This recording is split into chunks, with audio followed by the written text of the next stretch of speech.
ways to get expensive, life-saving therapies to more people for less money. What our job is to help deal with the economic burden such that payers of all sizes can level the playing field, such that the end patient doesn't have to suffer from such serious conditions, such that we can get those therapies to those patients with serious unmet needs. Research from the National Organization for Rare Disorders found that nearly 1 in 10 Americans have a rare disease. I'm Bloomberg's Justin Milliner on the Black Business Beat. Lowe's knows that your deadlines don't change, even when your job does. But with Lowe's Buy Online, Pick Up in Store, we'll help you adjust on the fly. And when you absolutely can't leave the project, we can deliver to your job site as soon as same day. Lowe's knows pros. We help, you save. Valid on eligible in-stock orders and select zip codes placed by 2 p.m. for same-day delivery by 8 p.m. Subject to driver availability. Fees vary based on purchase. More terms apply. See Lowe's.com/same-day delivery for details. What if your business could see beyond what is and into what can be? What if you could create more impact in every decision? What if you had a partner as visionary as you are? With Bank of America, you get access to our trusted experts, real-time insights, and digital tools. So whether you run a local shop or a global enterprise, you're backed by business solutions to make every move matter. What would you like the power to do? Find out how at bankofamerica.com/banking for business. Bank of America is proud to be the official bank sponsor of FIFA World Cup 2026. The views and opinions expressed on this program do not necessarily reflect that of the staff and management of Good Karma Brands, but are the sole responsibility of the hosts and guests of this particular show.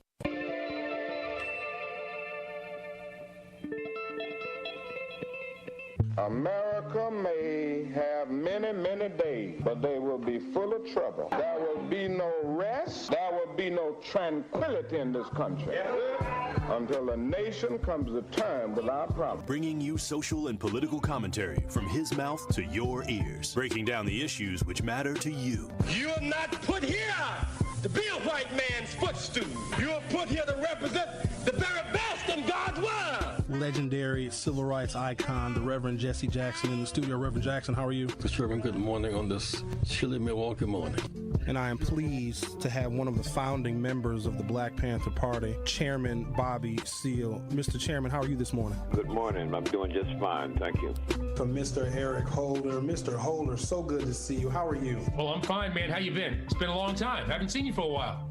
The Dr. Cornell West. Dr. West, how are you, sir? My dear brother, you're so kind, you're so generous, though, man. But I salute you and the work that you were doing there. Doing a magnificent job there in Wisconsin. Stream live on 1017thetruth.com. Call in with your questions or comments. 833-212-1017. Join us on social media at 1017 The Truth. It may not be what you expect to hear, but I will definitely give you what you need to know. Are you ready for the truth? I want the truth. You can't handle the truth.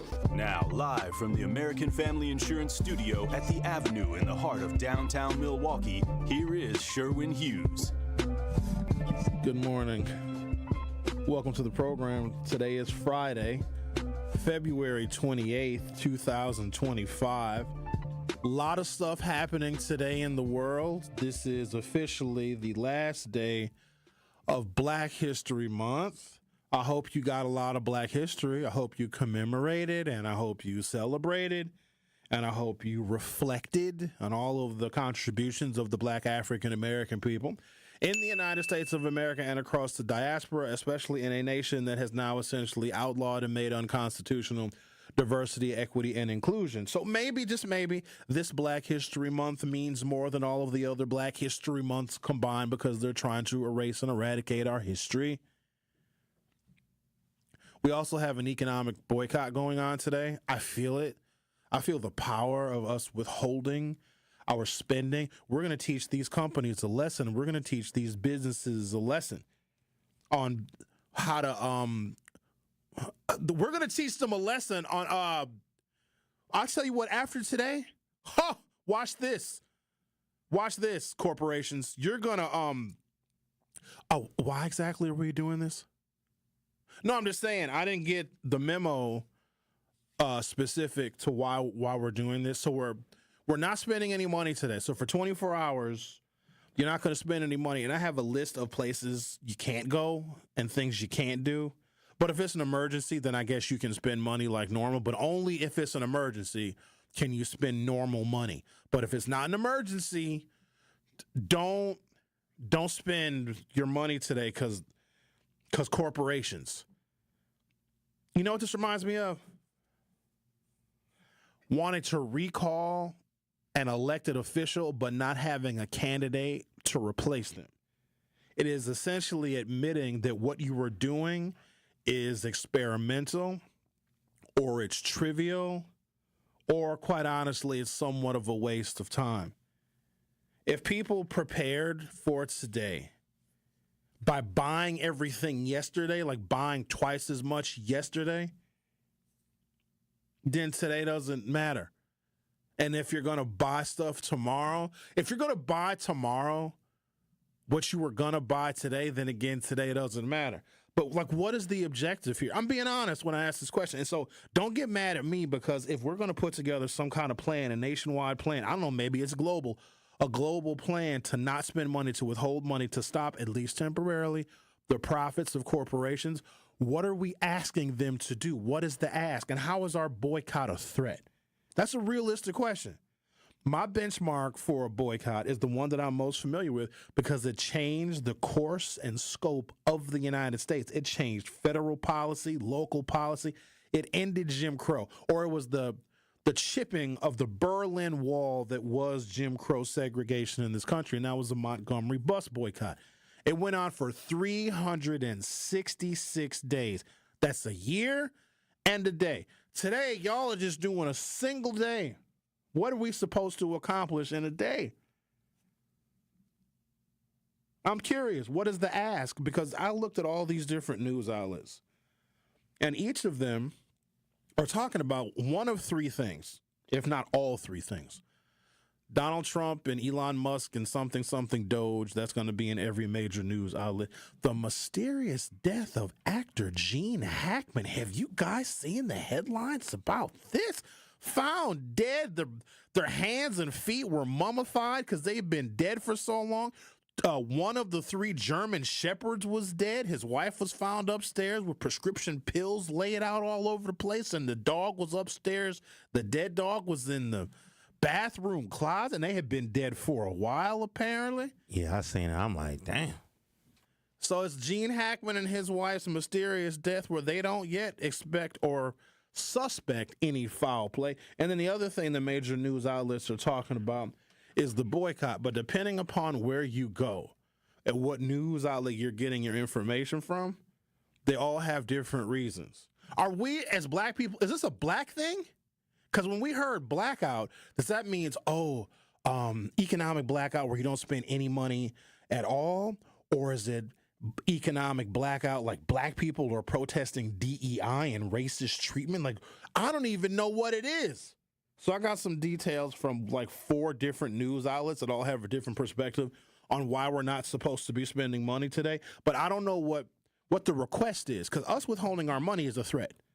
It's like, hey, companies that make millions and billions and millions and billions of dollars, we're not going to spend money on one day because we want you to abide by companies. Hey, companies, we want you to change your...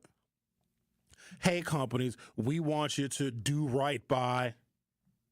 Or, hey, Donald Trump, we want you to now pay attention to or prioritize what?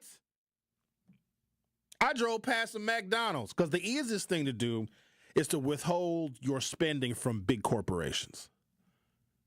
And Al had posted in the Hughes Views Facebook group, if you don't know, the Hughes Views Facebook group is the Facebook group that corresponds to this show.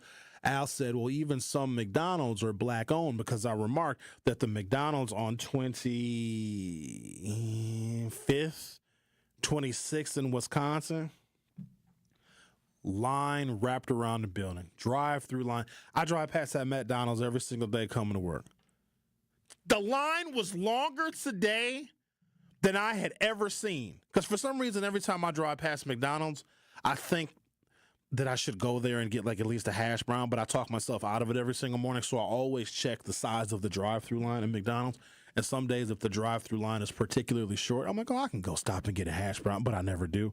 So per usual, I'm driving east on Wisconsin Avenue, heading to the 3rd Street Market on my regular commute to work. The line was longer today. So it's almost like there are people that are boycotting the boycott and are spending money that they probably would not have spent had there not been a boycott. So if you all know more about this than I do, I know I've seen some postings about it and people are, talking about stuff on Facebook. But the thing about Facebook and social media, people just want something to talk about. They just want something they can post. They want to make it seem like the online community is one big family, all working together and working in unison. Lies. Y'all will be at each other's throats tomorrow, I guarantee it. But I'm just curious, though, and maybe you all know something and I don't, and you probably do. What exactly are we protesting? Because here's what the real protest would be. But we can never do this because it would take too much effort. We can't expect to get the results from a well-organized and well-funded civil rights movement by just doing stuff for a single day with no clear objective, with no ask, with no demand. If I'm going to not spend money, are you really telling mothers to not go get Similac today? And then when they don't do that, like what are they not getting Similac for? Do you see what I mean? Like if you're telling a mother, don't get Pampers today for your baby, then you need to tell that mother why. Oh, because we're doing this, or we're implementing this, or we're going to suggest this, or we're going to require businesses, companies, and corporations to do this. We didn't even give people a good enough reason why they're not buying Pampers for their baby. And some of y'all might say, no, diapers, Pampers or Huggies or whatever. No, that's a requirement. That's one of those like emergency kind of thing. No, because back in the day, they used cloth diapers, which is disgusting. What kind of savage world did we live in where children had cloth diapers? Cloth diapers don't absorb. You ever seen when a little baby gets diarrhea? Have you ever seen that? It's the most vile. Where does it all come from? I'm a little itty bitty baby, like a newborn baby. This is a sick Negro. And all of us were newborn babies at one point in time, and all of us had the runs as a little baby. And then kids are so obvious because you can tell they start making that face and then make the noises. You know what I'm talking about? Rick, I know you know what I'm talking about. They go, when the baby's got to go boo-boo, and they get real red. Did you just do the tensing up? Like, did you just tense we still do that as adults. So diapers are not a requirement. So you can say, hey, mother, don't go buy diapers. Go use a cloth diaper because you're participating in the economic boycott. And maybe that mother would be willing to participate and entertain you and humor us all talking about this economic boycott. But what is she doing it for? For what reason? What's going to be different on Saturday? Who are we going to be teaching a lesson? Are they going to now bow down to us? Our corporate overlords are going to say, oh, my God, they did a one-day economic boycott. We better raise everybody's wages and give everybody more paid time off and give people all the benefits and the dental benefits. I went to the dentist yesterday, FYI. It's a Hispanic lady. I think she had a chip on her shoulder. She worked my gums over. My gums hurt today. I don't know what was going on, but she just was. Okay, now I'm going to go. I'm going to get in here. I'm going to take this. I'm going to scrape it. She kept explaining everything. And she kept wanting to talk to me. It's very unusual. It's a new dentist I went to. I think I'm just going to complain all show. Rick, I got to tell you something. I'm just going to tell you, though. I don't want nobody else to hear this. What you got to tell me? So, we got our parking structure here, right? Mm-hmm. And I'm always skeptical of the quote-unquote security that we have patrolling our parking structure. But it's one vehicle in particular because it literally looks like they stole that vehicle from somewhere. I know in the exactly city. what you're talking about. It's a gray Malibu with no plates on it and like a makeshift magnet. Like boo-boo in them security. Top flight security with Craig and Data. It doesn't even look like it's a real company. And if you're a security company, why are you driving a vehicle that has no plates on it? So that's skeptical. We Craig and Day-Day. So just kick back, relax. You heard what happened to the last security guards. You didn't even hear what happened to the last security guard. Wow, we got hotkeys for every possible thought. I do. Clearly. So the vehicle in question, there's two. This is the one that I see most often. It's an old, like a mid-90s, maybe, late 90s, gray, 4-door Chevy Malibu. It's rusted. It's dented. It has no license plates on it. On the rear passenger side door, it has a magnet, that one of those like advertising magnets that supposedly has the name and the logo of the security company, but you can't even read it. All right. So I'm looking for parking this morning, and there's stop signs in our parking structure. All right. Just like most big structures, you have to obey the stop signs because you'll have traffic coming from several different directions in this very large and complicated parking structure we have here at the 3rd Street Market Hall. So I see the gray Malibu in question, okay? And I'm proceeding to turn a corner so I can look for parking. Well, the security that's driving the gray Malibu with no license plates with a makeshift magnet on the driver's side door, the rear driver's side door, runs the stop sign and almost hits me. Okay? I was so stunned that they caught me in a moment because I usually would just blow my horn because I hate when people run stop signs, especially if you're the security here at the 3rd Street Market Hall. So they caught me slipping. They drove past. I didn't blow my horn, whatever. I turned the corner. I parked my vehicle. And then they come down the aisle in which I just parked, okay? Park my vehicle. I get out of my vehicle. I'm making my way toward the door to enter the 3rd Street Market Hall so I can begin preparing for my show. They're smoking a blunt in the security vehicle.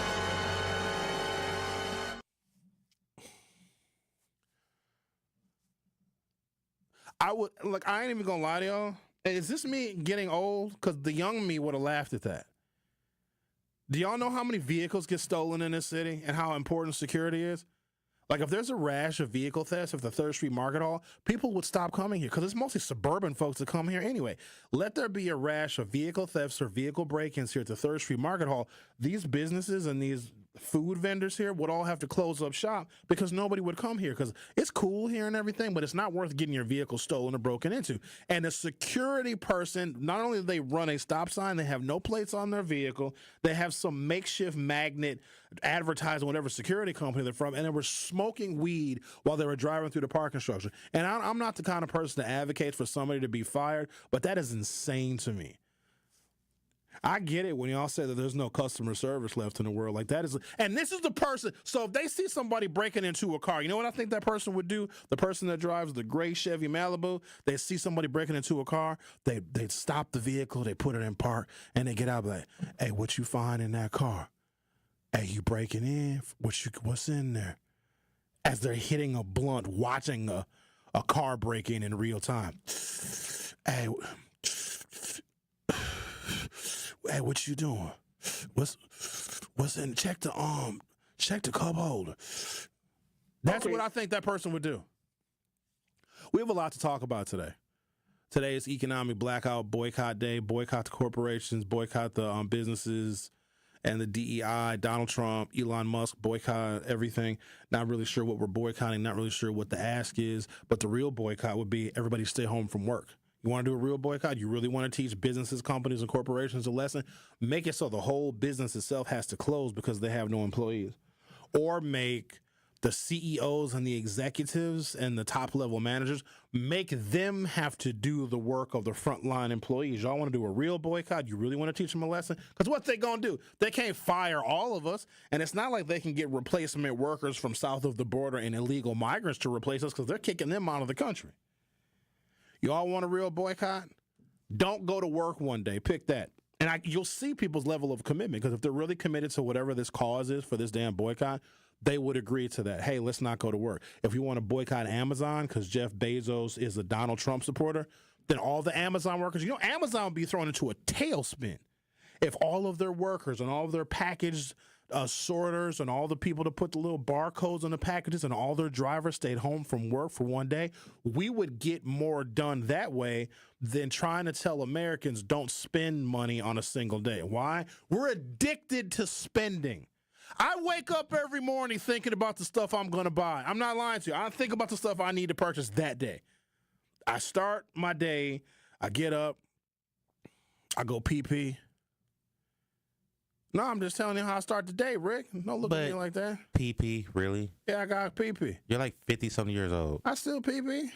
Urinate, maybe use the bathroom. When I go to the doctor's office, that's when you, Sherwin, can you urinate? Yes, I'll urinate in the cup. I'll urinate. Okay. When I wake up in the morning, I still pee. I put in my contact lenses. I drank me some water. I turn off my front porch light because I turn my porch light on at night. And then I think about what I got to buy today, what I got to do today, I don't even think about the radio show. I don't start thinking about the radio show until I'm up for like a half hour or more until I start drinking coffee. I sometimes forget that I host a radio show. I'm just like, oh, what's going on around here, around my house? Oh, it's a little cold in here. Let me put on my slippers. I'm like, oh, I got to go to a radio show and sit with Rick for 3 hours. You love me. Don't say it like It's like being in. You love me. Sitting in detention. I'm just stuck in this damn room. We be talking to each other in detention. Would you relax? You're over here looking like a common thug. I feel like I'm in jail, talking to you across the glass. Which one is in jail is the question. Wow. Yeah, Rick. Put your hand against the glass and touch the glass. You ever do that? Somebody in jail, you got to touch the glass to pretend like you're touching them. You ever kiss the glass? I have. You ever kiss the glass? You kiss the glass. I actually have. You're listening to The Truth with Sherwin Hughes on 101.7 FM on Boycott Day. Hey, kiss my glass. Don't go anywhere. I'll be right back. The Truth with Sherwin Hughes returns after this on 101.7 The Truth app, and 1017thetruth.com. Calling all Black-owned business owners and entrepreneurs. Are you looking to share your story and grow your reach? We have teamed up with Associated Bank for our Black-owned business give back. Each quarter, 4 lucky business owners will win an opportunity to spotlight their brand and journey on the award-winning 1017 The Truth. To sign up for your business spotlight interviews, visit blackbusinessgiveback.com. Let's rebuild our community's backbone through exposure on the truth. For official rules, head to blackbusinessgiveback.com. Associated Bank, member FDIC. Donald Trump is out of control, stopping payments for health care and food for hungry kids, eliminating the Department of Education, and letting unelected billionaire Elon Musk fire anyone he wants and get access to your most private information. We need a Supreme Court justice who will keep them in check before they go too far. That's Judge Susan Crawford. I'm Judge Susan Crawford. As a former prosecutor and now as a judge, I believe in protecting you, your family, and your right to privacy, and that women have the right to make their own decisions about their health care. Because to me, that's just common sense. Donald Trump and Elon Musk are both backing Brad Schimmel. He'll do whatever they want. That's why we need Judge Susan Crawford. The common sense judge who will keep them in check. Judge Susan Crawford for Supreme Court. Paid for by Susan Crawford for Wisconsin. Crawford for WI.com. You are listening to The Truth with Sherwin Hughes on 1017 The Truth, The Truth app, and 1017thetruth.com.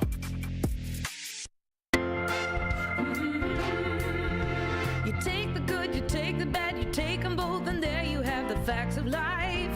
The facts of life. There's the time you gotta go and show you grow, and now you know about the facts of life. The facts of life. When the world. Guess what, Rick?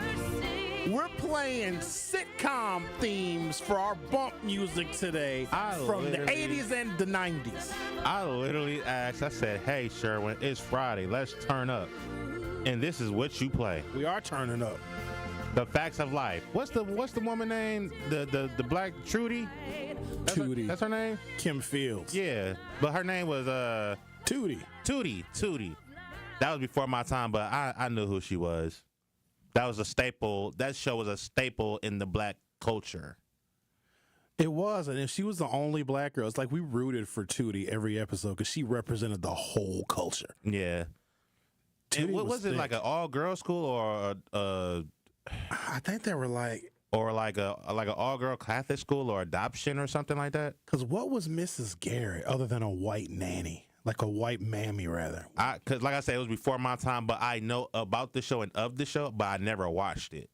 Then you had Natalie, who was the big girl. Joe was the lesbian. Blair was the pretty debutante blonde. Why were they all together? Was it like a foster home or something? That's what I thought, or like a all-girls school or something. And then you had other shows like Different Strokes. You know what? Now that I think about it, why was that the stagnant of shows back then? All white cast with like the one or two lonely black people.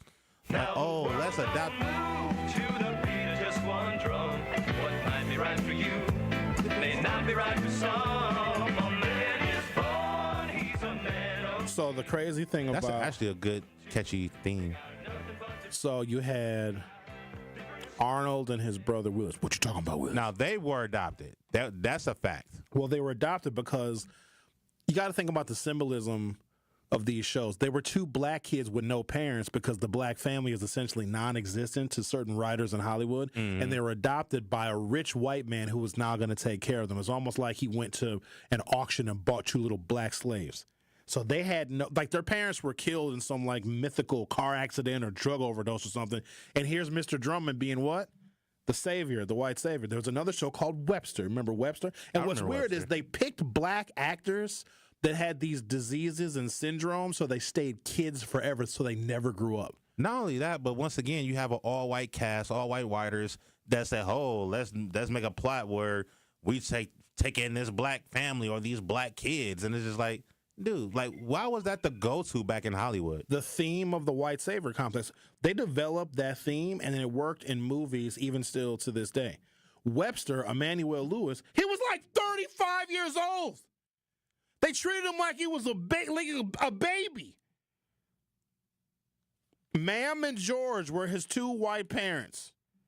George Papadopoulos and then whoever the woman was, like they just found him somewhere on the street or they adopted him. He didn't have black parents either. Isn't that crazy? It's not until, and Good Times was different. I think Good Times, even though some of y'all, you idealize the show Good Times was a black family growing up in the projects with a verbally and emotionally abusive mother. So a caller just called in, and he just reminded me of this, that the singer Robin Thicke, father sung a lot of those songs, Alan Thicke. Yeah, I think that was him on. He sung a lot of those songs back in the day, and I totally forgot about that. He was on a sitcom, in fact, Growing Pains. Yep. Right here. This is the song Growing Pains.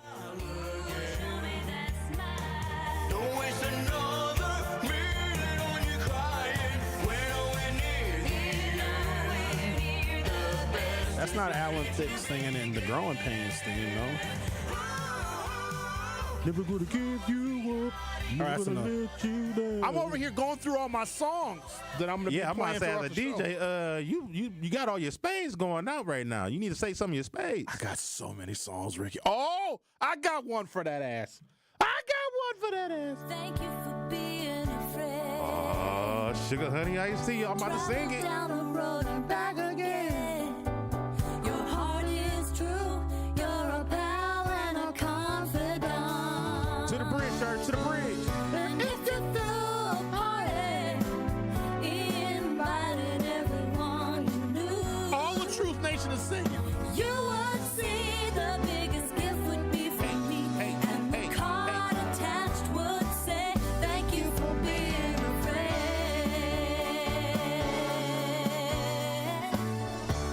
Go. The Truth with Sherwin Hughes on 101.7 FM. We'll be right back.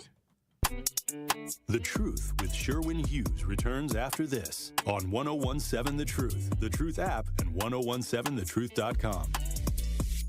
Happy Black History Month from the Freighter and the Medical College of Wisconsin Health Network. The Freighter and the Medical College of Wisconsin Health Network values and celebrates the wealth of diversity reflected in the patients, families, workforce, and communities it serves. What is so beautiful about their efforts is they aim to deliver healthcare services that meet the social, cultural, and linguistic needs of their patients. By addressing social determinants of health like education, employment, and food insecurity, they know it can help them in offering the best possible health outcomes and quality of care for patients while also working to eliminate racial and ethnic health disparities impacting our community. The Freighter and the Medical College of Wisconsin Health Network has made it a goal to be a leader of change in our community and so much more because health equity is fundamental to the organization's mission and simply the right thing to do. Join 1017 The Truth and the Freighter and the Medical College of Wisconsin Health Network as we celebrate Black excellence with you during Black History Month. More than 6 million kids in the U.S. have ADHD, and many aren't getting the support they need. At understood.org, we can help. Sometimes in class, the only thing your child can focus on are the thoughts racing through their head. Why am I always falling behind? Why do I feel so alone? So different. Your child is looking to you for answers. But as a parent, you probably have a lot of questions too. What should I do next? Where do I even start? At understood.org, we provide parents with the resources they need to help kids with ADHD thrive. Your child wants to thrive. Be the reason they do. Visit understood.org/the reason to get started.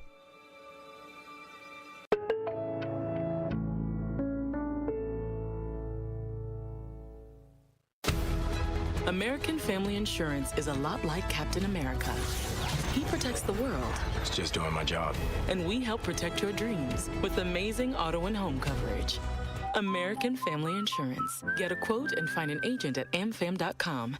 And see Marvel Studios' Captain America: Brave New World. Suit up. We need to move. In theaters February 14th. This film is not yet rated. Products not available in every state. American Family Mutual Insurance Company, SI, and its operating company, 6000 American Parkway, Madison, Wisconsin. Wisconsin is as hard-working of a place as you'll ever find. There's a sense of pride, community, and work ethic that's second to none. People here are tough, but even the toughest among us need help after a serious accident. At Gruber Law Offices, we won't stop fighting for you and your family. We've been here and will continue to be here for as long as you need us. Gruber Law Offices. One call, that's all. You are listening to The Truth with Sherwin Hughes on 1017 The Truth app, and 1017thetruth.com. Now this is a story all about how my life got flipped, turned upside down, and I'd like to take a minute, just sit right there. I'll tell you how I became the prince of a town called Bel Air. I think because of royalties and copyright infringement. Wait a minute, that ain't the Fresh Prince. No. So on this listing of songs that I have, I think this allows us to play these and not get in trouble with copyright infringement, because no, that is not Will Smith. But you still know the lyrics. Started making trouble in my neighborhood. Oh, he sounds real cheesy. Mama got scared. She said, "You're moving with your auntie and uncle in Bel Air." I whistled for it. That ain't it, Sure. That ain't. It don't hit. It hits different. Yeah, but these are like, I think there's a name for these kind of songs, like royalty free or duty free, where we can play them and not, because we lost whole shows because of copyright infringement, because there were a couple of days where I went way too far on the music. We only have a certain amount of time in which we can play music that is owned by record companies. If they don't have a deal with the music app that I use or with YouTube, then YouTube will pull the video altogether. And I've lost whole 3-hour shows because of the music. But I think we're okay with these. Not the adult bop versions. Let me see. What is this here? I hate Seinfeld. I hate that show. Yeah, it was a horrible show. That and MASH. Not only do I hate Seinfeld, I don't like the people that like it. Sorry. I was a Frasier guy. Frasier was funny. Frasier Crane? Yes. Wasn't he a character on Cheers? Yeah, Kelsey Grammer was Frasier. Yeah, Kelsey Grammer. He was a psychologist. Yes. Or something. Nah, I didn't really care for that either. Like, Frasier Cheers, I could watch. In fact, Cheers was actually a good show. I was too young to watch a bunch of adults sit around a bar and get drunk during the day, no less. I liked the Becker too. I don't know what Becker is. You never watched Becker? Oh, I don't know what that is. What is Becker? What was it? Ted Danson or Ted Dawson? I don't know what the hell that is. He was one of the characters from one of that show. I think it was Cheers. Ted Danson, yes, but I don't remember him as Becker. Yeah, it was one of those shows that came on late at night. Time to go down the rabbit hole. It's the X-Files thing. I know. All right. Oh, I got so many. What is this one here? I'm gonna go through all my damn songs here, Rick. You need to relax. Let's talk about some things that are happening in the world. An effort to encourage U.S. consumers to participate in a day of protest by not spending any money on Friday has picked up momentum online, with thousands of people across social media saying they plan to take part in the economic blackout. Started about a month ago by John Schwartz. Well, he's definitely not black. A Chicago area meditation and mindfulness educator. The idea has taken off on social media, where searches for the term surface. Hundreds of posts of people sharing screenshots of infographics and encouraging others to participate in the protests.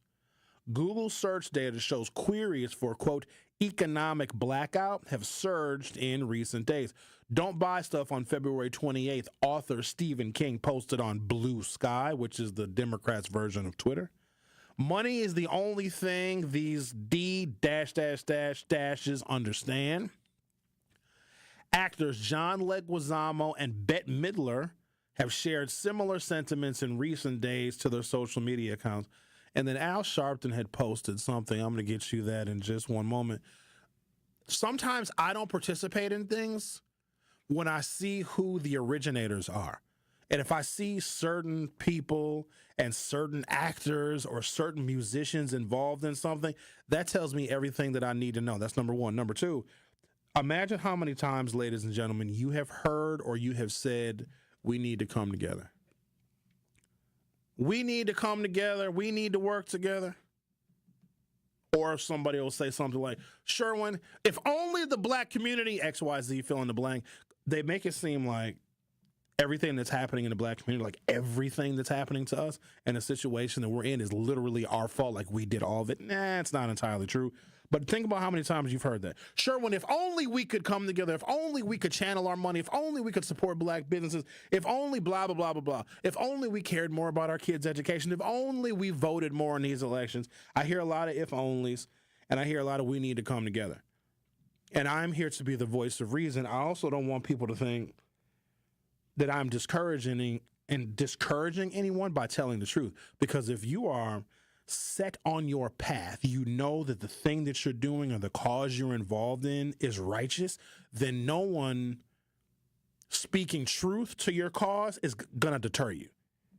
So if I say I don't think economic boycotts work, then someone will say, well, Sherwin, why are you saying that? Why are you being negative? Why are you speaking that into the universe? Because I'm being realistic. And those of you that believe in an economic boycott, you believe in the cause, you believe in the action, and you believe in what the result can be, then me saying it doesn't work should not deter you. Christians are the same way. That's how I know most of y'all are not Christians. Because whenever you hear someone have a critical thinking approach to religion, you get mad at them instead of being steadfast in your faith. Now, I have met some people that they can take criticism of their religion, and sometimes they defend their religion, sometimes they don't, but they're so devoted in their faith that no one's words will ever deter them. That's how I know some of y'all are fake Christians, because if I say, okay, well, tell me where any of these thousands of characters in the Bible are buried. Shut up, Sherwin. Why would you got to say something like that? Because Jesus. Well, we know Jesus ain't buried nowhere because she got up. But what about everybody else? Wouldn't you think some of their grave sites would be marked? And that's a reasonable thing to ask, isn't it? But if you say that to sometimes you Christians, oh, they have an absolute fit. They want to berate you. And that's how you see how Christian some people are. Because they turn very devilish, don't they? They turn into sinners once you make them think about their religion in a new way. However, I digress. So sometimes I don't participate in things because of the other people and the other agencies that are involved. And I don't even know who this dude is, and he sounds like kind of a whack job. What is he? A mindfulness and meditation expert from Chicago. is the one that came up with this idea. That's not even something central to the black community, but how we turned it into not shopping at corporations and only supporting black businesses, I find that kind of interesting. But we need to come together because that's what everybody says. Oh, Sherwin, we got to come together. If we only came together, if only black people did this, if only white America did this, if we only came together. Here's a perfect opportunity of why I am so, I guess, pessimistic when we talk about coming together, because nobody really wants to. We'll come together when it's the most convenient thing to do. Then it's easy. If it's the most convenient thing, like coming together and sacrificing and being a part of a community means you have to take your ego and strip it away from your body and set it aside and do these things, these uncomfortable things, these inconvenient things for the betterment of your community. It's not about you and what you want to do, what you want to accomplish, where you want to shop, what you want to buy. You got to sacrifice all of that for the betterment of your community, and nobody is willing to do that. Very few people are willing to sacrifice because we're so damn selfish. But that's what capitalism does to a society, though. So expecting people that are addicted to spending to not spend money, and then you don't even give us a legitimate reason as to why we're not spending money. Like, what are we trying to impact? Policy? Corporate policy? DEI? Do you think that they're going to hire more black people if black people don't spend their money for one day? Think about that from the CEO's perspective, especially if they realize that they can survive and still be profitable if black people don't spend their money. Let's say 75% of black America doesn't spend a penny today. But let's say Mexicans do and Asian people do. If a company can survive without the black dollar, they will proceed down that path. Let me give you a much more realistic example that I'm sure some of you can relate to. If a political party can survive and thrive and excel without the black vote, they'll never court it ever again. Sound familiar? So what we're doing is we're playing with these companies, these businesses, and these corporations that at the end of the day, we need them to hire us so our unemployment rates go down so we can make money, so we can have a damn retirement, because Social Security is not going to be enough for any of us.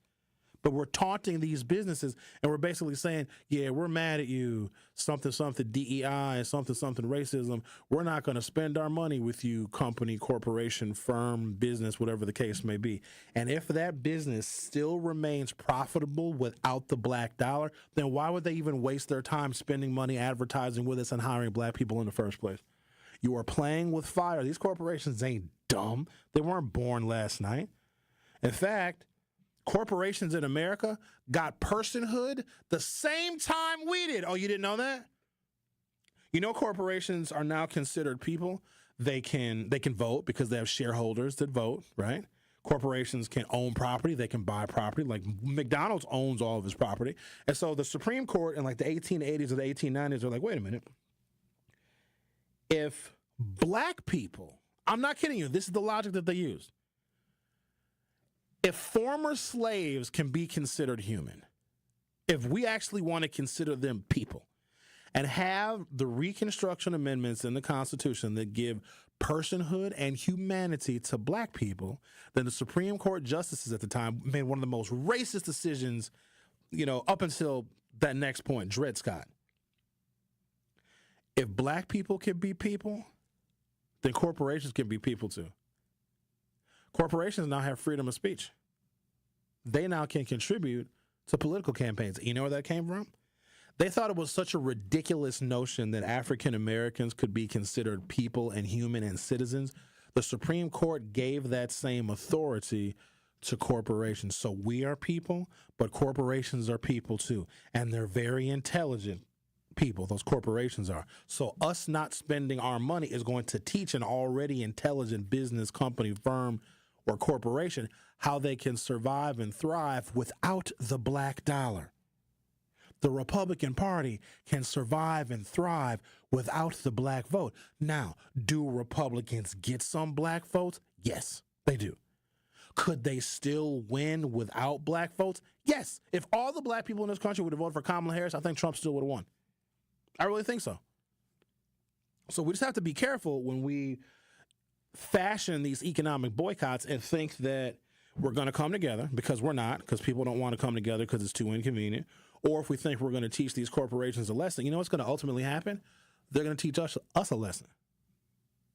I firmly believe that if gas prices would have bottomed out and inflation would have leveled off and unemployment would have ticked down, right, and inflation didn't make everybody all crazy with high prices, Joe Biden would have run again and won, even with his gaffe during that debate with Donald Trump. You know why prices went up? It wasn't even really inflation. That's just what we were told. Corporations basically said, yeah, we didn't make a lot of money during the pandemic because people had to stay home and they weren't really shopping. They weren't out in public. A lot of businesses had to close by law. They could not open and operate. They raised the prices on us. That's all they did. And it was called inflation. No, it wasn't. It was greed. What's to stop? Let's say one company gets hit really hard today. Maybe it's Amazon. Maybe it's Walmart. And McDonald's. Because that McDonald's on, what was that, about 27th in Wisconsin? Today had the longest line I think I'd seen since they brought back the damn Mac Rib. I don't know what y'all think about the Mac Rib, but it's delicious. It's very saucy. I like the pickles and the onions. It adds a nice touch. So let's say one of these businesses gets hit really hard, like one really loses a lot of customers today. What's stopping them from raising the prices to make up for the money they didn't make on the blackout day? Think about that now. So one business, maybe it's Wendy's. People don't go to Wendy's. And Wendy's gets hurt bad. And then tomorrow they raise their prices. And with the additional cost of a Wendy's hamburger or a cheeseburger or a Frosty, that additional money that Wendy's makes because they raised their prices because they wanted to recoup whatever profit losses they suffered on the boycott day, they could then take that additional profit and give it to Republican members of Congress and the Senate, give it to their campaigns, so they would be further protected and get more tax breaks. You ever think about that for a second? That's how the game actually works. Like, they're not, corporations in this country that run and control everything are not just going to take this lying down. There's going to be retaliation. Now, the thing is our purchasing power and our ability or inability to withhold our purchasing power, is that enough to put the fear of God in some of these corporations? And I don't think that it is. Not enough of us are going to stay home. I can't even lie to y'all. I don't want to lie to y'all, because you're going to see me out in these streets. I got stuff I got to buy today. I got to eat lunch. Carrie said she was going to fast today. Good luck, Carrie. I hope it works out for you. Don't fast too much, Carrie. You only weigh 101 pounds with bricks in your pants. I got to buy stuff today. I got a list of things that I need to get today. Now, some of that stuff can wait till tomorrow. But think about it. What's the difference? If I don't buy some of those things today and I buy everything tomorrow, then what's the point of the economic boycott for a single day? The Truth with Sherwin Hughes on 101.7 FM. We'll be right back. The Truth with Sherwin Hughes returns after this on 101.7 The Truth app, and 1017thetruth.com. It's Dr. Ken Harris, and you can watch me now live on YouTube every weekday from 4 to 6 p.m., and you can watch the best radio show in Wisconsin by going to 1017 The Truth on YouTube. Watch me explore the issues which are shaping our community while also having fun discussions, pop culture, current events, all kind of stuff going on right here on YouTube right now by subscribing to 1017 The Truth. Milwaukee Black Talk is now streaming live on YouTube. Donald Trump is out of control, stopping payments for health care and food for hungry kids, eliminating the Department of Education, and letting unelected billionaire Elon Musk fire anyone he wants and get access to your most private information. We need a Supreme Court justice who will keep them in check before they go too far. That's Judge Susan Crawford. I'm Judge Susan Crawford. As a former prosecutor and now as a judge, I believe in protecting you, your family, and your right to privacy, and that women have the right to make their own decisions about their health care. Because to me, that's just common sense. Donald Trump and Elon Musk are both backing Brad Schimmel. He'll do whatever they want. That's why we need Judge Susan Crawford, the common sense judge who will keep them in check. Judge Susan Crawford for Supreme Court. Paid for by Susan Crawford for Wisconsin. Crawford for WI.com. The Milwaukee City Conference basketball tournament has arrived, and we are bringing you all the live hoops action right here on the award-winning 101.7 The Truth. Tune in Saturday as we will have the Boys White Division Championship game. Tip-off is set for 11:30 a.m. on 101.7 The Truth and The Truth app. City Conference basketball is sponsored by Milwaukee Public Schools, MPS Proud, and presented by Gruber Law Offices. One call, that's all. Bikerfest MKE, where everyone has a place on the road. Bikerfest MKE is a non-profit dedicated to making the motorcycle industry more inclusive and accessible for all. Their programs empower youth with hands-on experiences in STEM, mechanics, and flat track racing through mentorship and real-world skills, preparing the next generation of riders, racers, and builders, giving underrepresented youth the tools to thrive. Join Bikerfest MKE to help build a more inclusive motorcycle community. Visit bikerfestmke.org today. Skilled trade workers are the backbone of every community, and also the Army National Guard. Soldiers trained to keep the power flowing, engines running, and in every other trade needed to accomplish the mission. These soldiers are on the fast track to learning skills that can set them up for success at home with companies looking to hire the best. Their resumes are being built through their paid training and part-time service. Find out how you too can learn a trade profession by visiting NationalGuard.com. Sponsored by the Wisconsin Army National Guard. Aired by the Wisconsin Broadcasters Association and this station. You are listening to The Truth with Sherwin Hughes on 101.7 The Truth, The Truth app, and 101.7thetruth.com. Just sit right back and you'll hear a tale of a fateful trip that started from this tropic port aboard this tiny ship. The mate was a mighty sailing man, the skipper brave and sure. 5 passengers set sail that day for a 3-hour tour.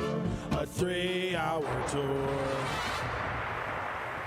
The weather started getting rough. That's Gilligan's Island. Yeah, that was about to say that's Gilligan's Island. I ain't gonna lie to y'all. I'm not lying today on 101.7 The Truth. Ginger could have got it. What? Yeah, thank you. That somebody agrees with me. Sean agrees. What? Marianne was too. I mean, she was like the precursor to Daisy Duke. I think Daisy Duke was probably like modeled after Marianne. Marianne was cute, but Ginger just would have been foul with it. You know what I mean? Because Ginger was a redhead. You know what they say about redheads. What do you mean by that? You know exactly what I mean.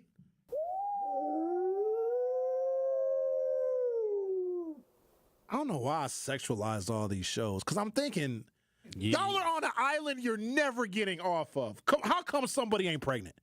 What? You know what I mean? Think about What it. is going on this segment? This segment just started. First of all, don't interrupt my wonderful train of thought here. Trash. The other one, this one is just a little bit too revealing about my psyche, but you guys already think I'm nuts. Was I Dream of Jeannie. Oh, yes, I did. Oh, master, please. What can I do to please you, master? This dude had a woman in a bottle that he rubbed the bottle and she would come out and do whatever he wanted. She was, oh God, master, I'm only here to please you. Like, she used to love to please the master. That was just, I'm thinking to myself, I ain't even gonna lie to you. Every time that I would see like something that looks like a bottle, like one of those genie bottles, I'll pick it up to this day and rub it. Yeah. Are you okay this morning? No. I could tell. You need to tighten up. So you mean to tell me, Rick, that if you found a genie bottle, you wouldn't be tempted to rub it? No. But what if you did by accident and a blonde white woman came out? What you gonna do? Put her back in the bottle? I don't even believe in genies or genie bottles. I'm sure that the major didn't believe in genies either until he rubbed that bottle and Genie came out. Oh, master, thank you for freeing me. And if you think about the way the inside of the bottle, because they showed the inside of her bottle, it was a sex den. It was like pillows and couches all over the place. It was a freak haven. Man, I tell you what, but it's something about that show. I was just like, ooh, I wish I could have me a white girl in a bottle. The thoughts that go through your head as a young man. Probably shouldn't have said that. That's gonna. 2 minutes.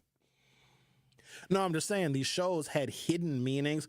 So they were fun and wholesome family shows that everybody could watch, but adults could find something in these shows as well because there's always a hidden meaning. Nope, I can agree with that. I could definitely agree with that.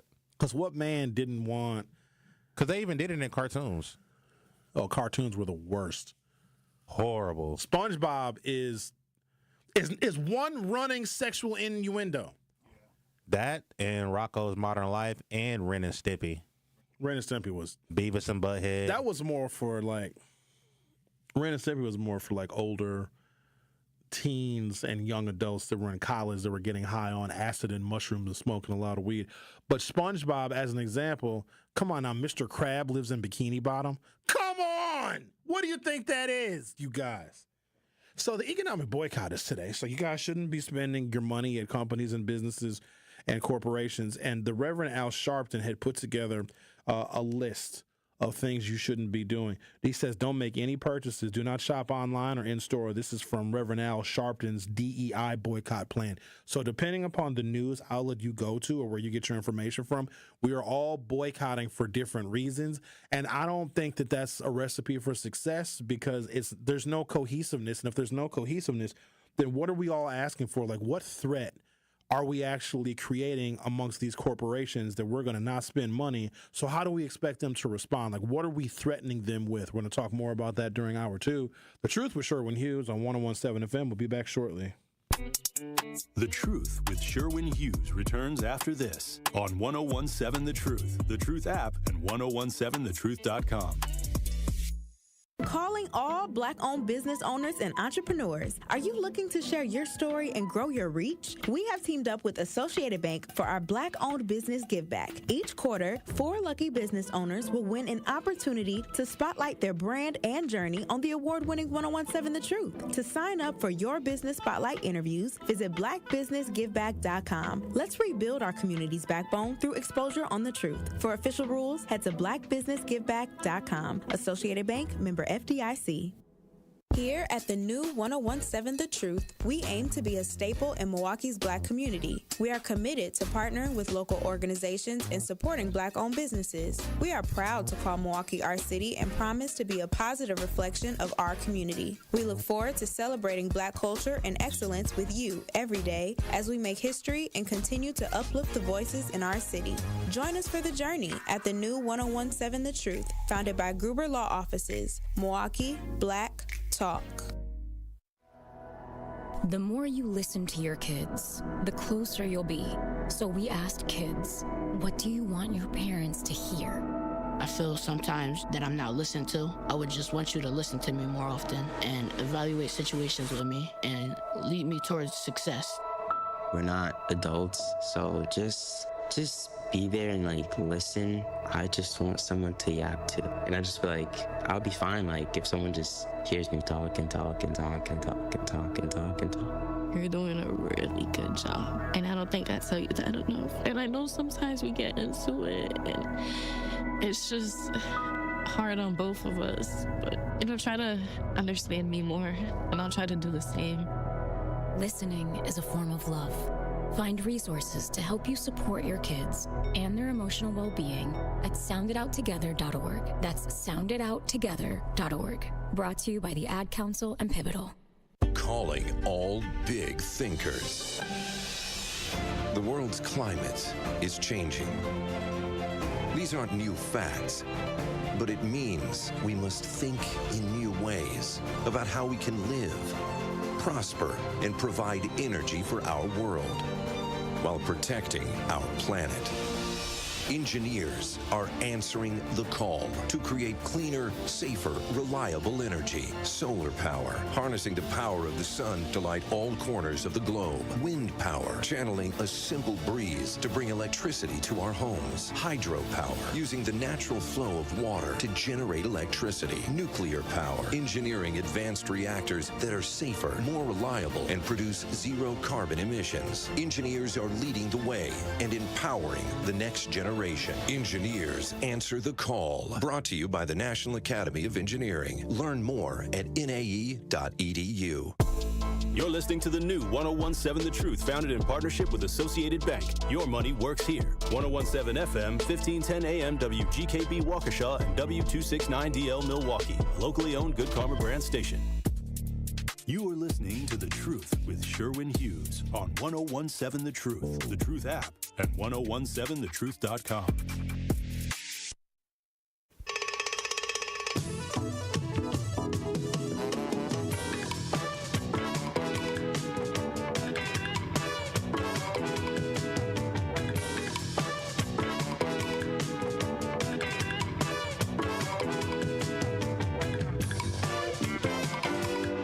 Welcome to Hour 2 of The Truth with Sherwin Hughes. Can anybody name that theme song?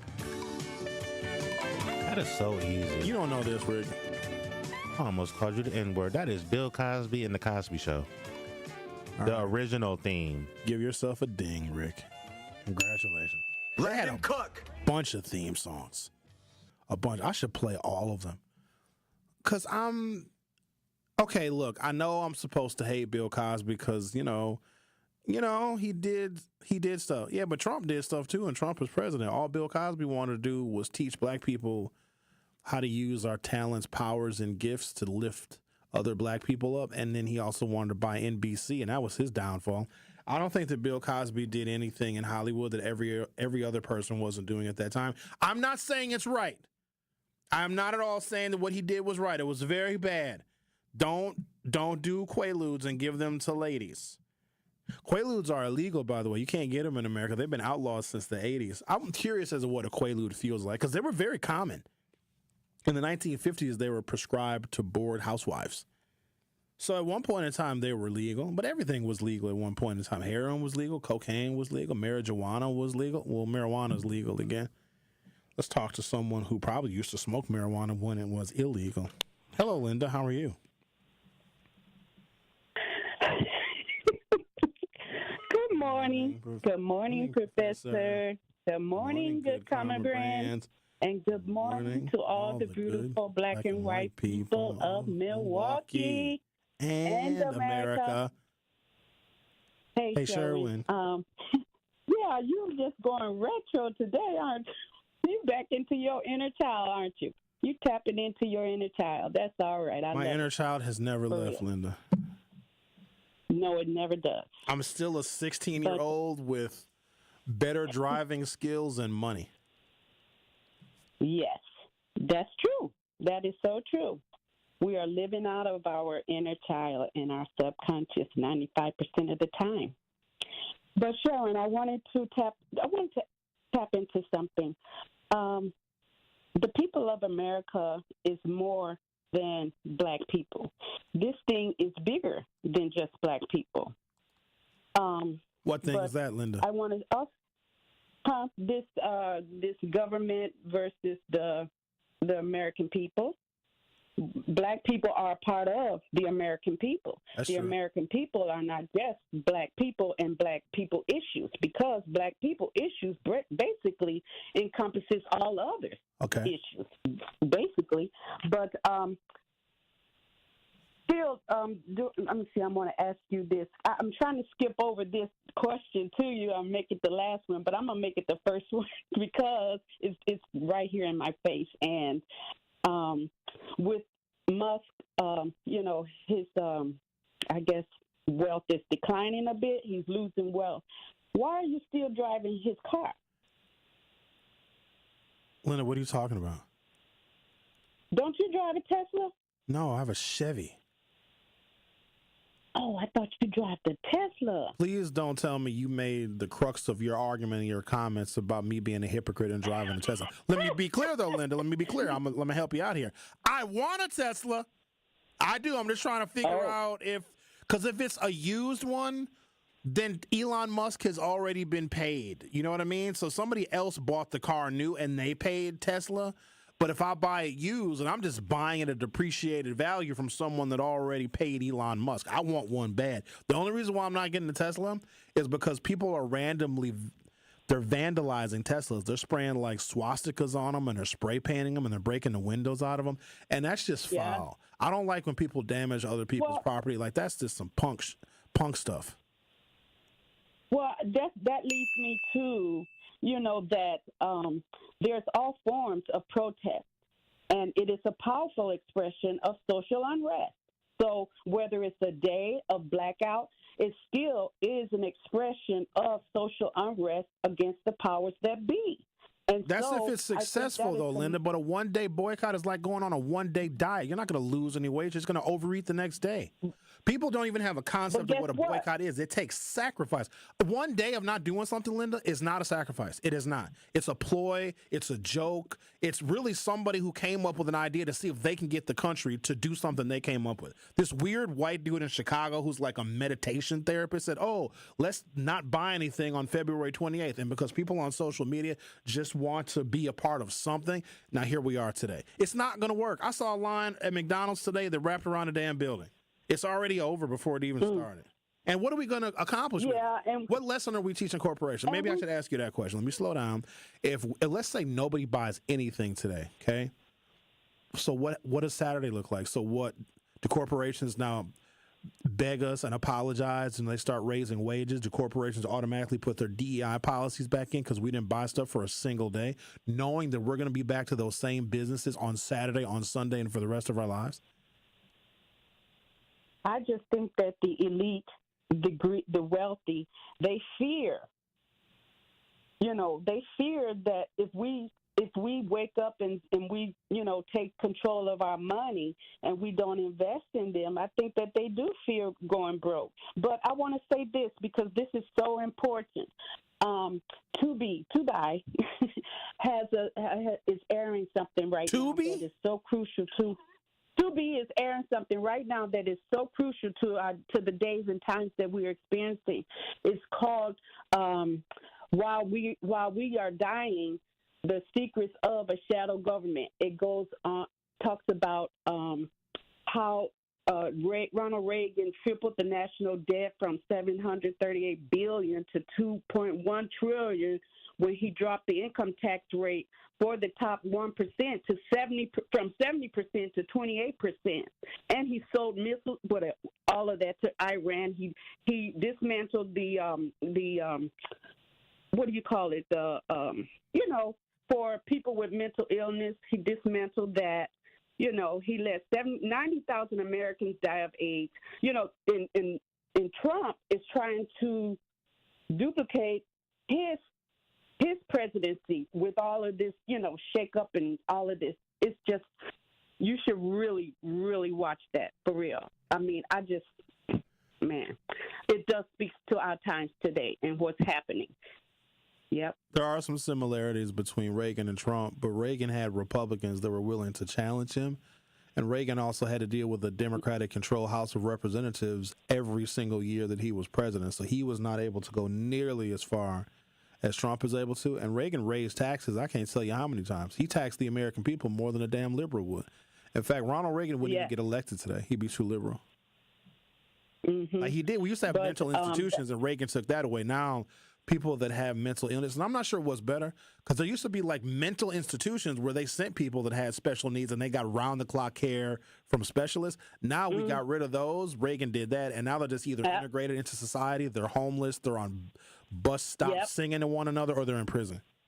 How come homeless people and people on the bus stops always are singing a song when there's no music playing? You ever notice that, Linda? And also, why is it hard for us to make a living? Why, Sherwin? When the income gap between the wealth and the working class is astronomical. For the last 4 decades or so, I don't know, since Reagan, I don't know, but it's astronomical. Wages have not increased like they should have. That's part of the. I'm trying to answer your question. Wages have technically gone down over the last 30 or 40 years. If you look at what a family made in 1970, it is like twice as much as what families are making right now when you adjust for inflation. But I might be the wrong one to talk about or talk to when it comes to people not being able to make a living, because I'm doing okay, Linda. You know what I mean? You're doing okay too. We're doing okay. You're not poor, Linda. You're not broke. You got plenty of money. But Sherwin, it's not just about me. It's not just about you. So do you give a lot of your money away to people in need? Huh? Do you give your money away to people in need? Because I'll be honest with y'all again, because I'm just being honest and transparent today.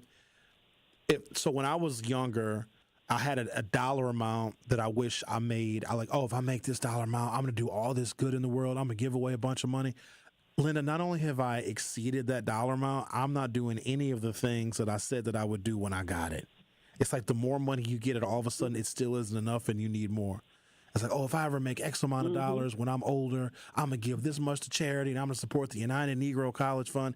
They asked me to speak at the United Negro College Fund fundraiser, and I didn't even go. I'm ashamed of myself. What? I couldn't go. I was busy. I'm just saying. I couldn't go. I had to do something else. That's life. Exactly. Thank you for agreeing with me. It is life.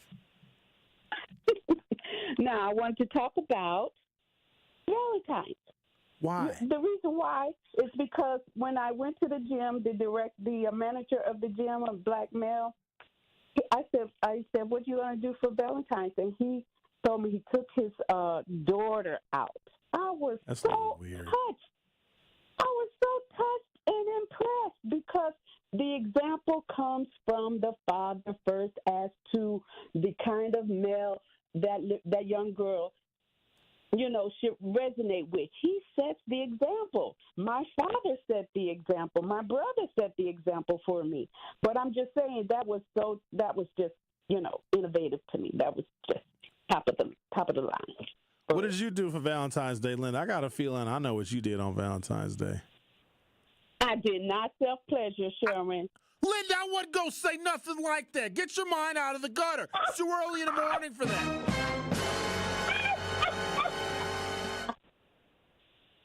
It's too early in the morning. In the morning, it's the best time. In the morning, it's the best time to be intimate, whether by yourself or with someone, but preferably with someone, because you got the juices going, and after you brush your teeth.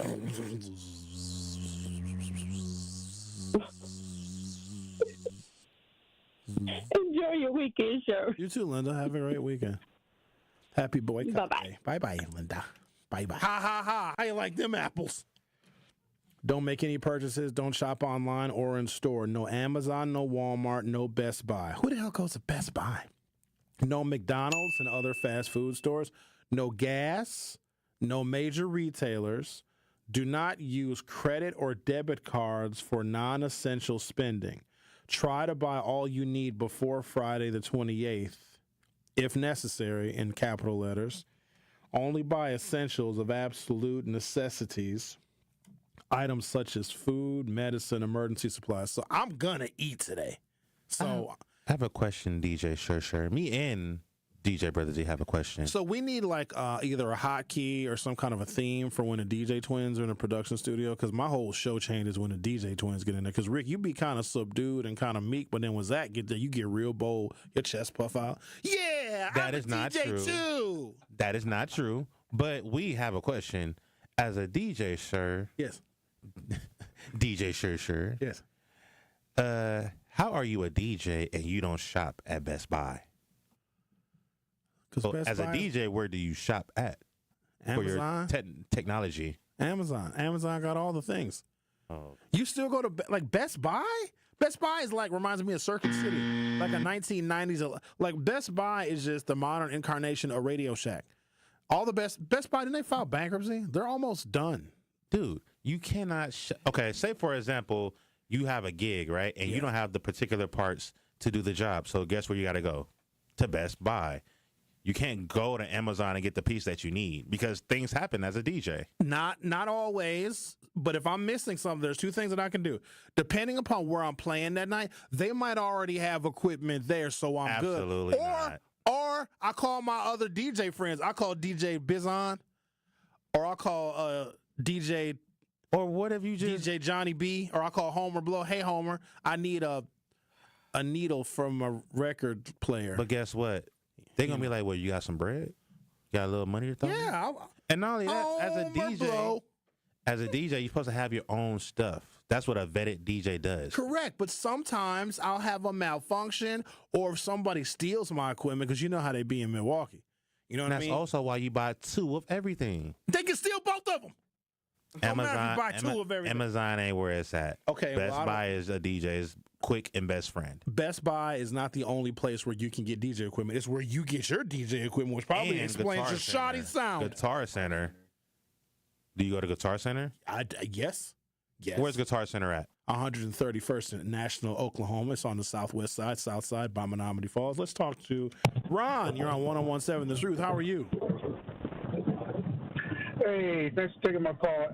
Hey, listen, I'm down with the don't buy anything today and all that stuff, but I wish they would have did that's why I should have probably been a part of this or ahead of this. I think they should have did a double dip, like don't go to work and don't buy anything, because all the retailers going to count on is people double spending tomorrow and they triple spend the day before today. So they're making it profit that no matter what. But if you have it, like we would have had the day without Mexicans and all that stuff, and we would have had a day like don't go to work, that means you couldn't be on the radio and I couldn't go to work, and then we don't spend no money. I think that would have been more of a stronger message. What do you think? 100%, because then those businesses would have legitimately lost money. If their employees aren't there to open the stores and to turn on the cash registers and to greet the customers, if nobody was there, if Good Karma Brands, if nobody was here, then our advertisers, they would want their money back for the ads that were supposed to run today. But see, that's the thing. That takes a level of commitment that none of us have. Yeah, and it always takes me back to when we tried to boycott Nike and all that. And I think that lasts for a hot minute. But yeah, so today everybody's feeling the money, but yesterday and the day after that, man, they're going to be buying so much stuff, they're going to make their money back tenfold. All right, bro. Peace. Thank you, Ron. Appreciate your call. And they just might raise prices. And if they get additional profit, so let's say we don't buy stuff at Walmart today. And Walmart is like, oh, wow, we felt a 25% profit loss for the boycott on February 28th. Then on March 1st, there's going to be some items that Walmart is going to raise the prices on, because there's some things that people, like consumer staples and consumer cyclicals, things that people got to buy no matter what. You got to buy soap and toilet paper, and you got to buy deodorant and shampoo, and, mothers and families got to buy diapers, and you got to buy Similac. You know what I mean? Like, there's some things that we're just going to buy no matter what. And if those prices go up, eggs, milk, basic food staples, the corporations can make back all of the money that they lost and then some, and then take that additional profit and invest it in the political campaigns of conservative Republicans that support Trump. So they ultimately can do more damage. And so I'm not saying that a boycott is not a good idea, but if we have and can leverage the threat of withholding our money, where their profits are reduced, and if we can do that for a sustained period of time to where they're really starting to pay attention to where their shareholders are now losing value in the stocks that they have in these companies, what is our ask? Like, that can bring us, the people, the consumers in this nation, that can bring us to the negotiating table. But what do we want from them? It's like all these different groups that have their reasons for boycotting all want something different. And if you think that corporate America is going to appease everyone, you got another thing coming. I've seen this strategy play out over and over again, and what it does is it frustrates people, and it leads to people not wanting to participate in anything. It leads to people being an apathetic voter. It leads to people not being involved in doing the labor, the hard, sweaty, gritty labor of maintaining our democracy. We just got lazy, we got complacent, and we got addicted to spending. Telling people not to spend is like telling a heroin junkie not to shoot up. We're addicted to spending. We are a consumer economy. It is what we do. America doesn't make anything. All we do is make trouble and babies in this country. And we don't even really make babies no more. We don't make anything. We don't produce anything. Most of what you buy was made somewhere else. We produce nothing, but we consume. We buy stuff. Our economy right now is based on American spending in perpetuity, no matter what, even if you got to drive yourself into debt. And please don't drive yourselves into debt, ladies and gentlemen. If you have credit cards, pay those off, please. We're a consumer economy, and the corporations, they know that because we are consuming what they are selling. All right, I'm take a break, come back, continue our conversation on Boycott Day. If you haven't done so already, Go to youtube.com or open up your YouTube app from your smartphone or other mobile device. Search The Truth with Sherwin Hughes or 1017 The Truth. Hit subscribe, and you'll be able to see our in-studio cameras and participate in the YouTube chat, provided you have a Gmail account. I don't think we tell people that part. Got to have a Gmail account in order to participate in the YouTube chat. And you also will have access to all of our previously aired shows via YouTube. Personally, I like to watch Dr. Ken because he gets mad at nothing. So does Tori, actually. Tori just gets mad. Truth Nation, because I told you, Tori Lowe. Tori, what are you angry at? And then sometimes Tori he'll laugh. Y'all gonna come back to Tori Lowe when all of your family goes missing. You're gonna bow down to Tori Lowe. And all of those shows, including Jamming with Juice and Truth to Power with our very own Kyle Wallace, all those shows are on YouTube, so go and check us out and like and subscribe. The Truth with Sherwin Hughes on 1017 FM. We'll be right back. The Truth with Sherwin Hughes returns after this on 1017 The Truth, The Truth app, and 1017thetruth.com. It's Kyle Wallace, host of Truth to Power on the award-winning 1017 The Truth, and I want you to tune in every day from 12 p.m. to 1 p.m. as I engage in a community conversation I know you want to hear. From topics like our property tax bill price hike, which I know had us all shaking our heads, to the incredible MPS students getting millions of dollars worth of scholarships to pursue their dreams, I have you covered, Milwaukee. So tune in to Truth to Power every day from noon to 1 p.m. on 1017 The Truth, the Truth app, and streaming live on YouTube. Donald Trump is out of control, stopping payments for health care and food for hungry kids, eliminating the Department of Education, and letting unelected billionaire Elon Musk fire anyone he wants and get access to your most private information. We need a Supreme Court justice who will keep them in check before they go too far.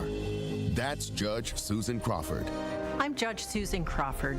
As a former prosecutor and now as a judge, I believe in protecting you, your family, and your right to privacy, and that women have the right to make their own decisions about their health care. Because to me, that's just common sense. Donald Trump and Elon Musk are both backing Brad Schimmel. He'll do whatever they want. That's why we need Judge Susan Crawford, the common sense judge who will keep them in check. Judge Susan Crawford for Supreme Court. Paid for by Susan Crawford for Wisconsin. Crawford for WI.com. I walk on the shoulders of giants who have come before me. I am grateful for those who changed yesterday. But I live in today. And I pledge I will help shape tomorrow. Milwaukee College Prep Scholars honor Black History Month not just during February, but each and every day they walk through the door, preparing for a better life for themselves and the world around them. Enroll your scholar at MilwaukeeCollegePrep.com.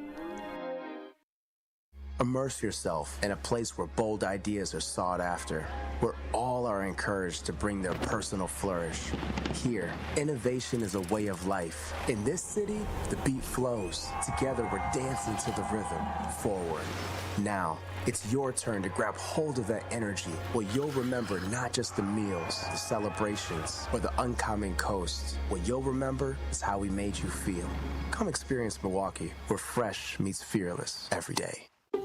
Life's better with American Family Insurance, because whether it's a family road trip in your dream car or hosting a family reunion in your dream home, we help you feel protected so you can enjoy those dreams with peace of mind. Save up to 23% when you bundle home and auto. American Family Insurance. Get a quote and find an agent at amfam.com. Products not available in every state. Visit amfam.com to learn how discounts may apply to you. American Family Mutual Insurance Company, SI, and its operating company, 6000 American Parkway, Madison, Wisconsin.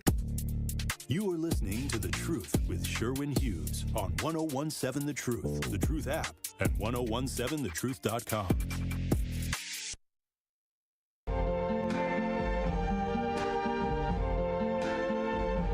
I see trees of green, red roses too.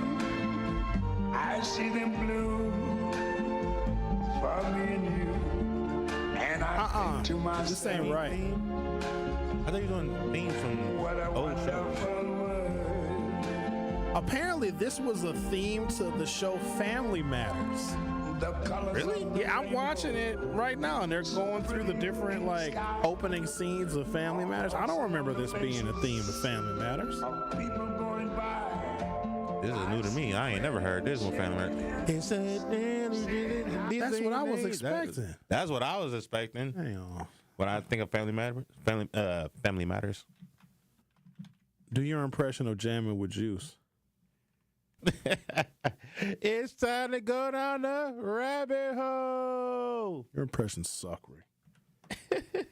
No, I want to hear you do an impression of Ben Jam. What's the other one they say? What's the other one? They got a bunch. Sip to that with, Friday. Jamming with Juice. Sit to Sit to that Friday. This is the one. Here we go. It's a rare sing the song, Sure. I don't remember it. Read any good news on the newspaper page. Love and tradition of the grand design. Some people say it's even harder to find.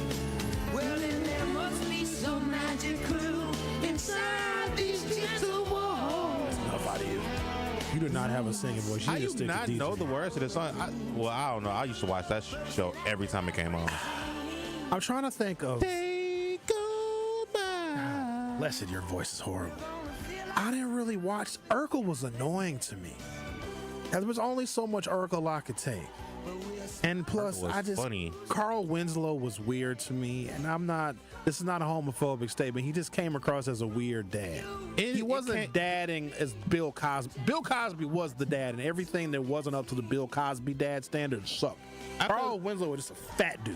I could see your point on Carl Winslow, because as a kid growing up, I never looked at it as that, but once I became an adult, and now I don't watch it no more because it's garbage to me now as an adult.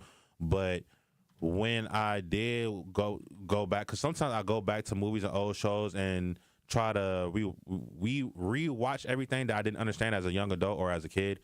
And when I watched it, I'm like, dude seems a little weird. He gives me like either gay or molest vibes in a sense.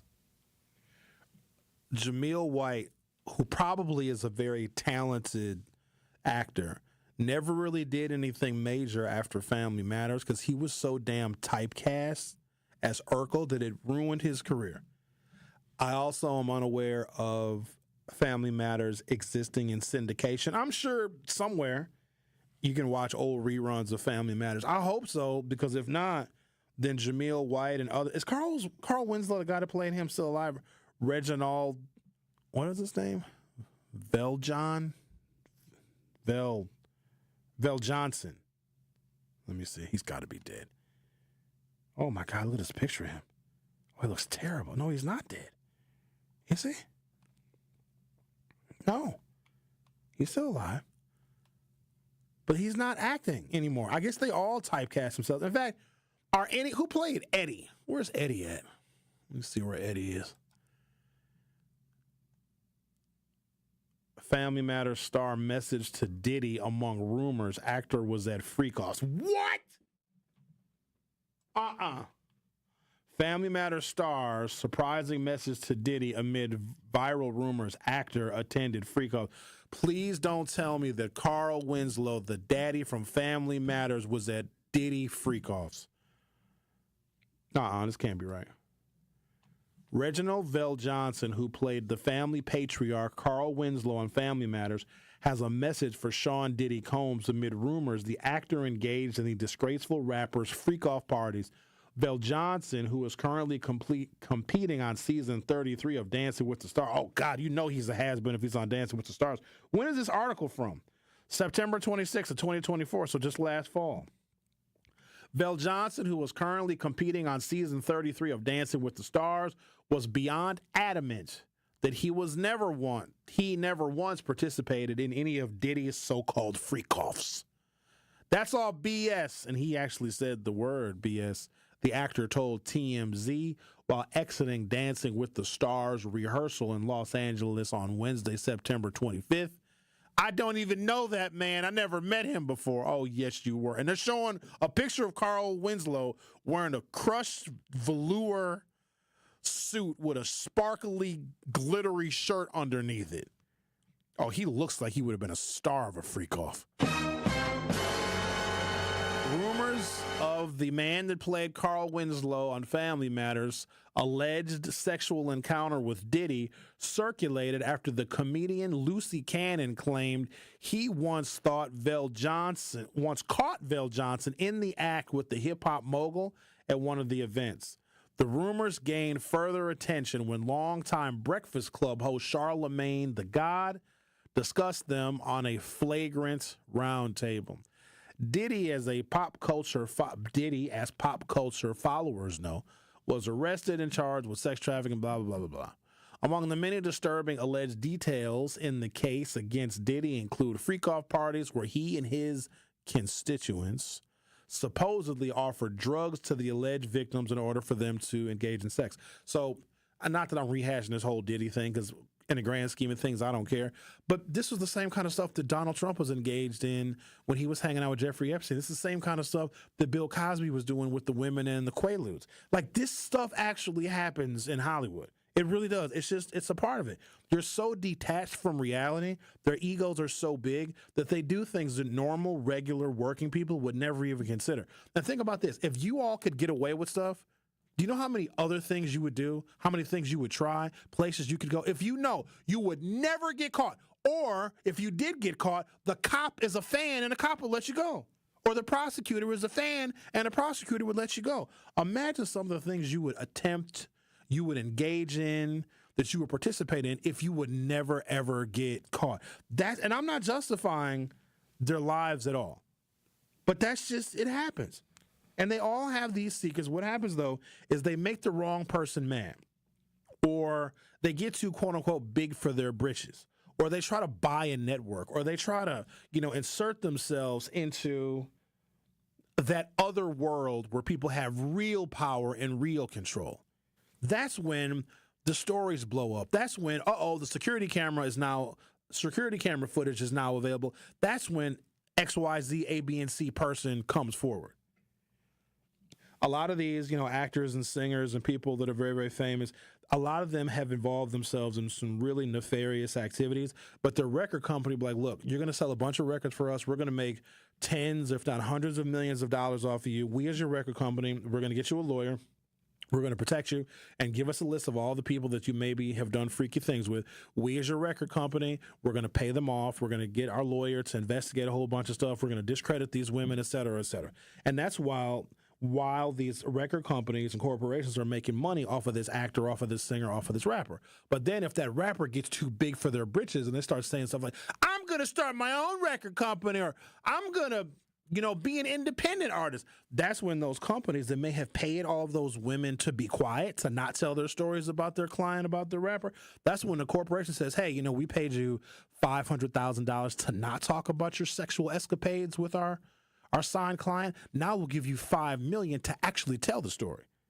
And that's when people start coming out. People will be paid to be silent. But then that same company or corporation, if they feel it's in their best interest to have that woman or those men or those freak-off party attendees to come forward, they will pay money for that too. If, let's say, Ricky, you got signed to a major label to produce. Why gotta be me? Why can't it be Zach or Ben? Why gotta be me? Let's say the DJ Twins get signed to make remixes and to tour and do parties or whatever. And let's say Zach and his many trips to Stevens Point.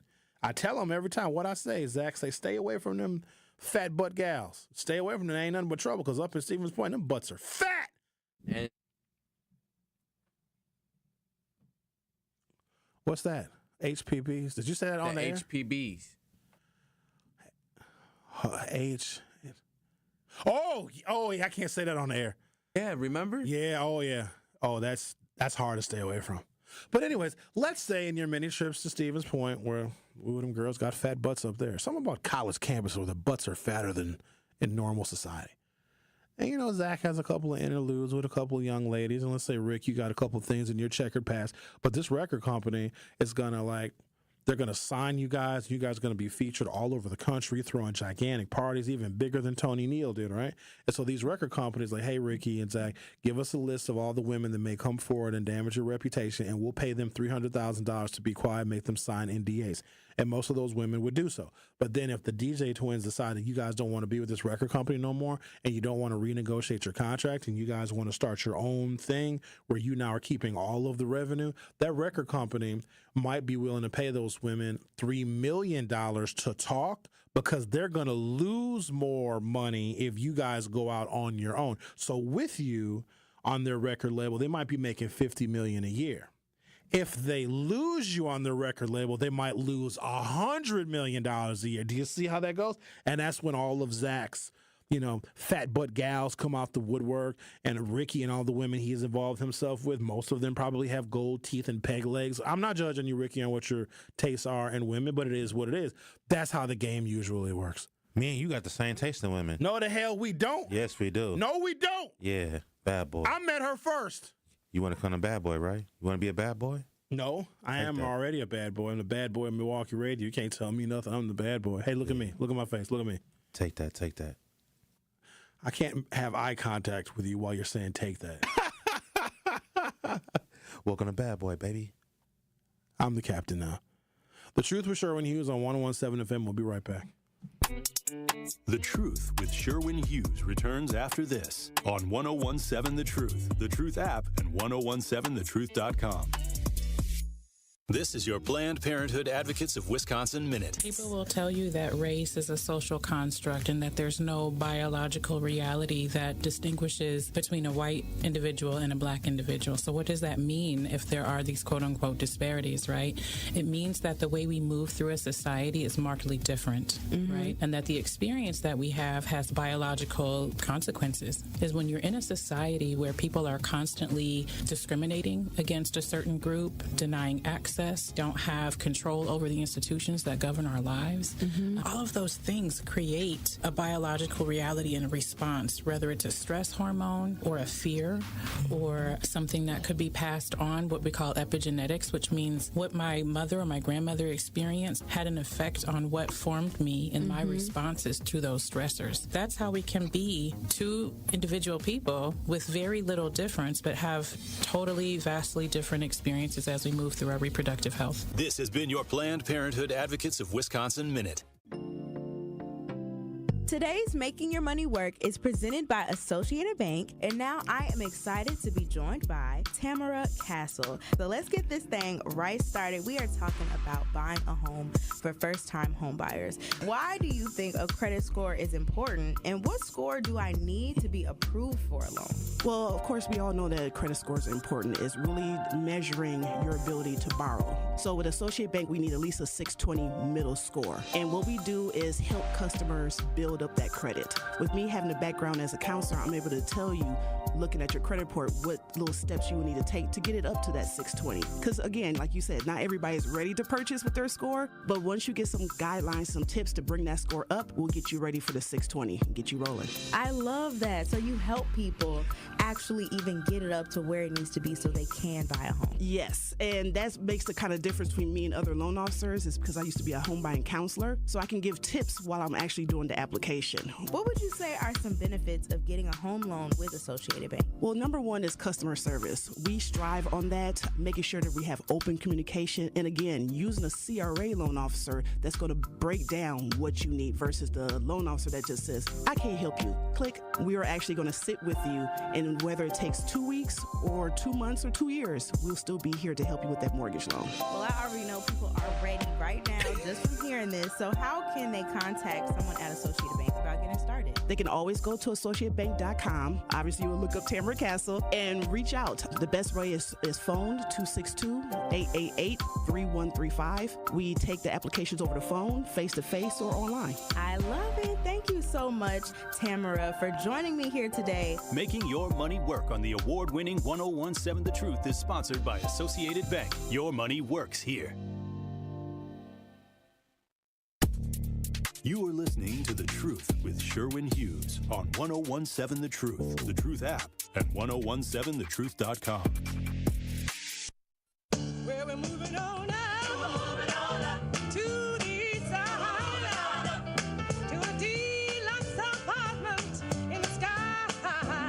Moving on to the east side. You gotta hit this note. At the end, you gotta hit the note. Here we go. Here we go. Beans don't fry in the kitchen. What else? Beans don't burn on the grill. What it do? Took a whole lot of trying just to get up that hill. Where we at? Now we walk in the big What we doing? Getting our turn at that. Okay, okay. As long as we live, it's you and me, baby. Ain't nothing wrong with that. Say We're moving on People gonna turn my radio show. I wasn't even gonna let the whole song play, but it's very short. You gotta hit this note, Sherwin. I gotta hear you hit this note. Everybody in their car hit this note. Finally got a piece of pie. Yeah. Whew. This show is ridiculous. You so talented. I am very talented. Let's Welcome read some to text Bad Boy. messages. I don't really like. Hey, Rick. Look at me, sure. Look at me, sure. I'm the captain now. I seen that movie earlier, not earlier this year, but last year. It's a pretty good movie, actually. And it's based on Look at me, sure. Look at me, sure. I'm the captain now. I got my own hotkeys. Yeah, I don't like that. I'm gonna read some text messages. Oh, good God. You guys have been texting up a storm. Most days y'all don't text me, but today y'all hot. All right, let's start. DB texted this at 9:08. You definitely expressed my very thoughts. It's a power flex, but in the end, we have none if we can't abstain for the long term. I don't blame people that are unable to withhold their spending because we are an addicted consumer economy. And it was created that way. When we stopped producing, when we outsourced everything that we purchased for the most part, like you can't buy an American-made refrigerator anymore.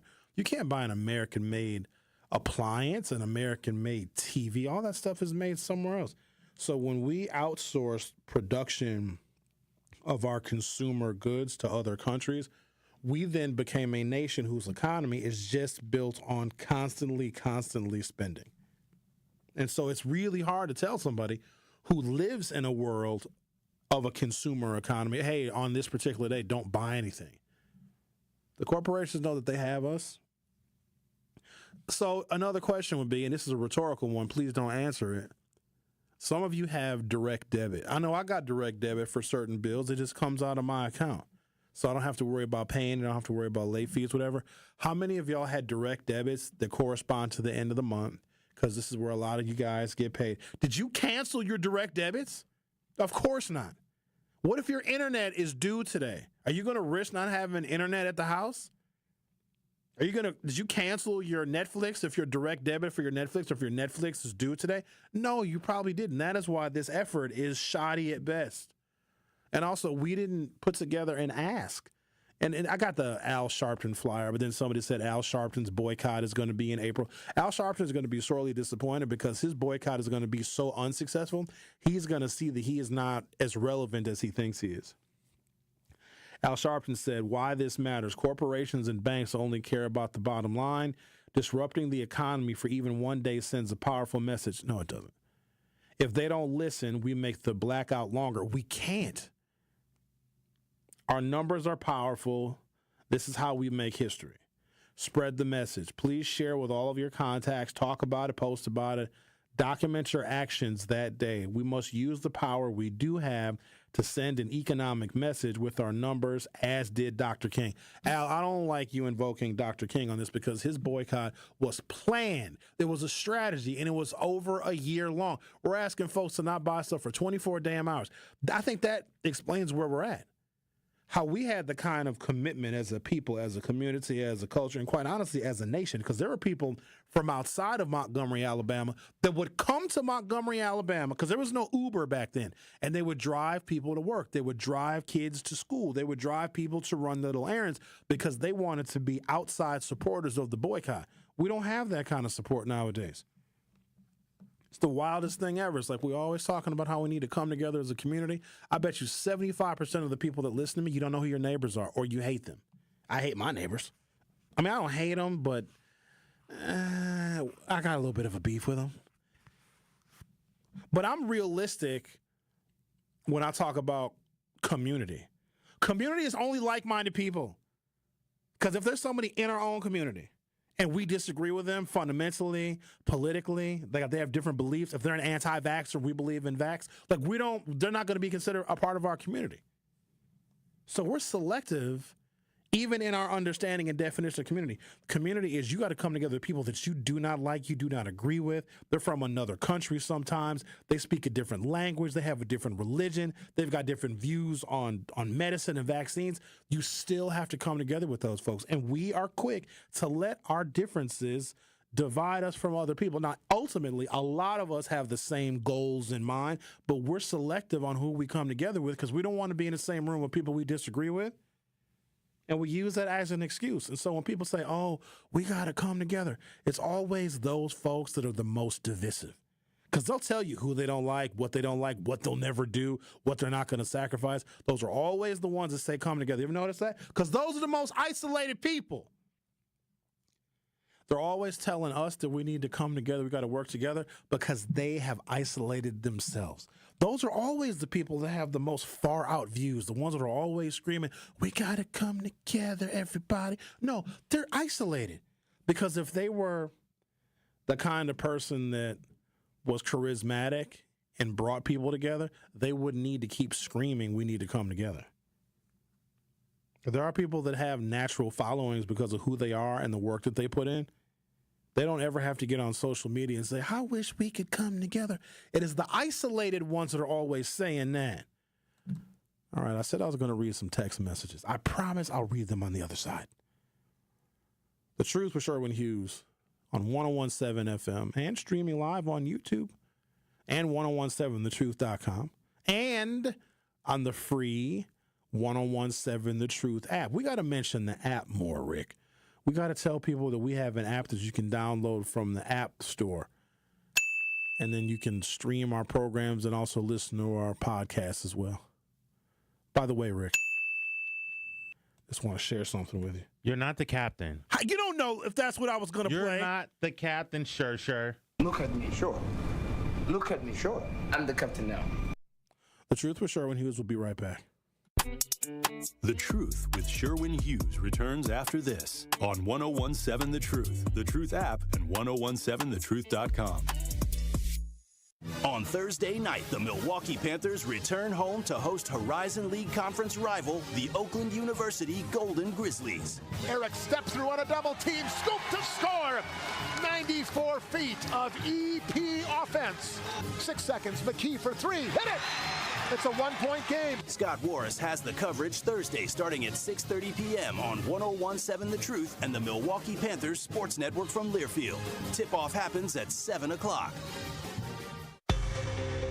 Donald Trump is out of control, stopping payments for health care and food for hungry kids, eliminating the Department of Education, and letting unelected billionaire Elon Musk fire anyone he wants and get access to your most private information.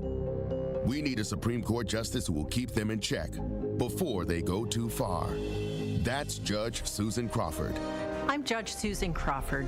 As a former prosecutor and now as a judge, I believe in protecting you, your family, and your right to privacy, and that women have the right to make their own decisions about their health care. Because to me, that's just common sense.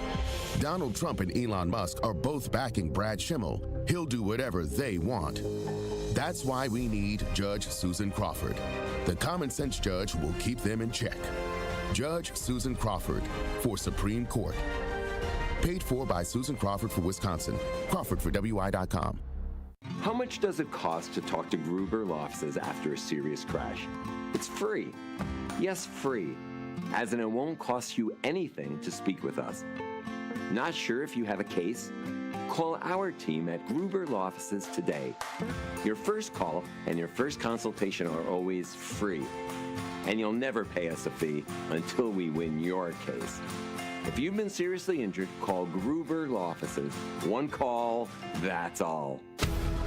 American Family Insurance is a lot like Captain America. He protects the world. It's just doing my job. And we help protect your dreams with amazing auto and home coverage. American Family Insurance. Get a quote and find an agent at amfam.com.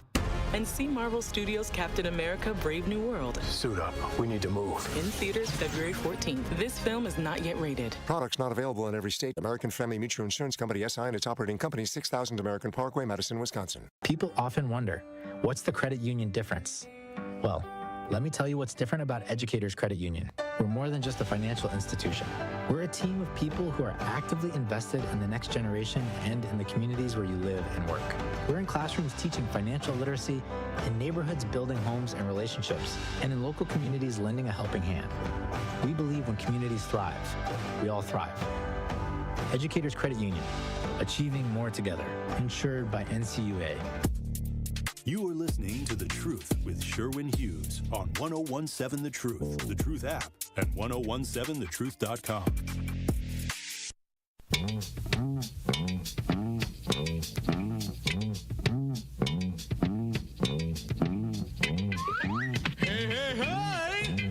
It's Fred Albert, and I'm gonna sing a song for you. And Bill's gonna show you a thing or two. You'll have some fun now with me and all the gang, learning from each other while we do our thing. Gonna have a good time. This is Bill Cosby coming at you with music and fun. This is Bill If you're not careful, you may learn something before it's done. This was in his Quaalude days. He was Quaaluding so hard during Fat Albert. This is when he was in his heyday.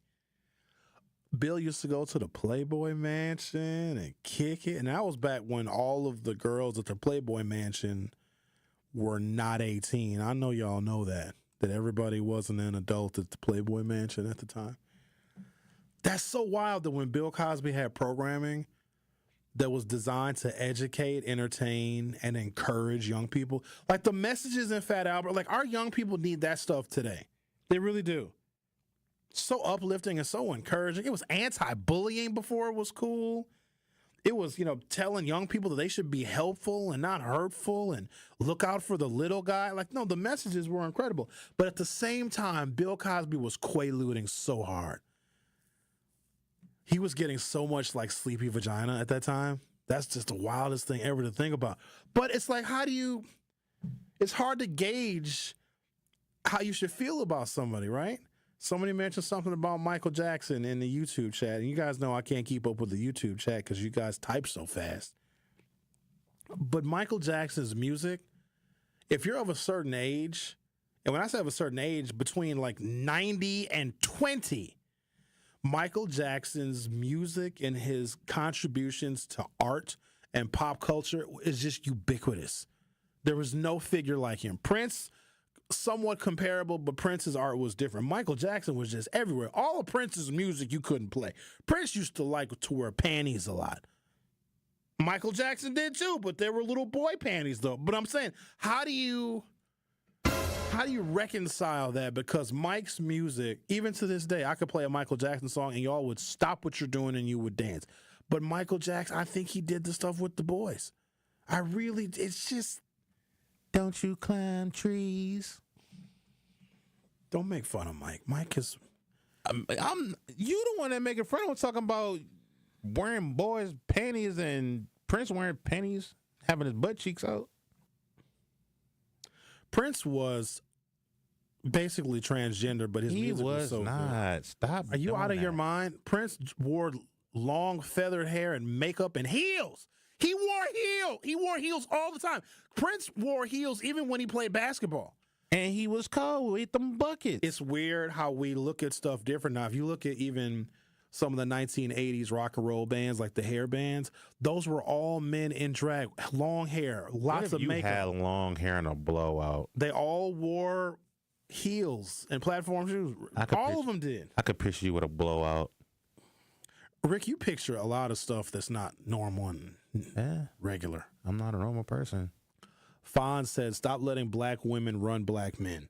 I come from a 2-parent household, Kentucky father-led home. Women can't lead. Fonz, why would you say that? You can't say that women can't lead. Women lead real good, don't they? They lead good. Big C says, Sherwin, that's what the city of Milwaukee water department did. All of them called off and stayed home. That's how they got their raise. Oh, that's called going on strike.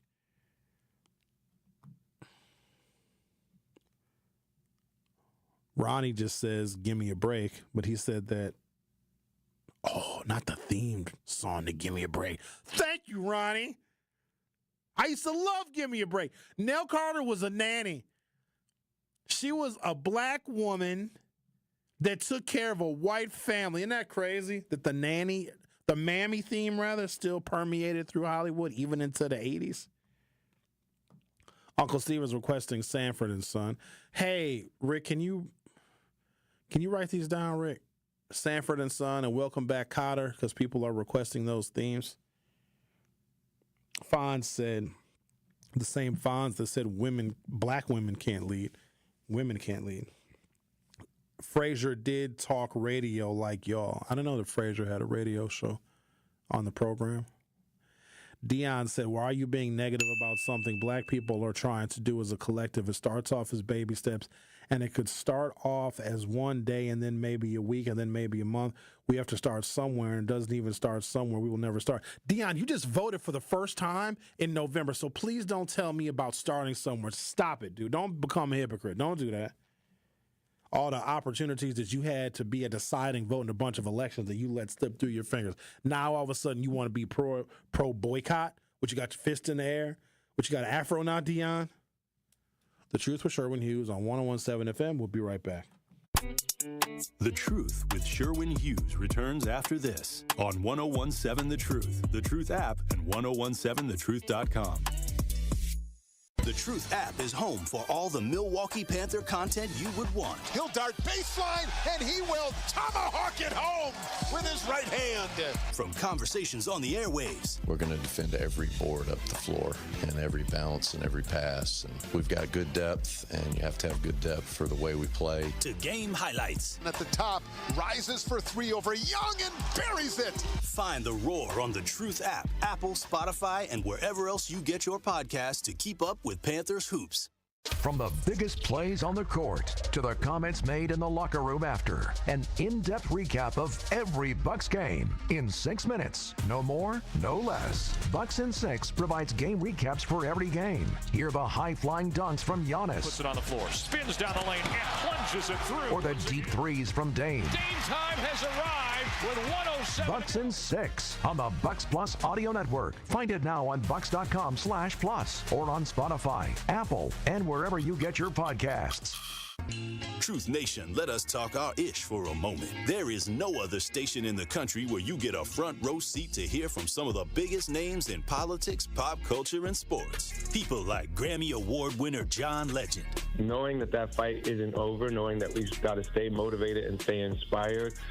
Glory was a song that myself and Common wrote. Two brothers from the Midwest, from Chicago and from Springfield, Ohio. Oscar Award winning actor Don Cheadle. I know that we're the bright, shiny thing that sometimes gets the attention, but I would say don't listen to celebrities. You don't have to listen to us. Listen to yourself. And President Donald Trump's son, Don Jr. When did we have a strong economy? And I don't think anyone with a straight face can say right now. And the reality, when you look at it, it's not even voting for my father. Look at the team that's now surrounding him. Tap into the award-winning and nationally recognized 1017 The Truth by downloading the Truth app and streaming us live at 1017 The Truth on YouTube. Milwaukee Black Talk.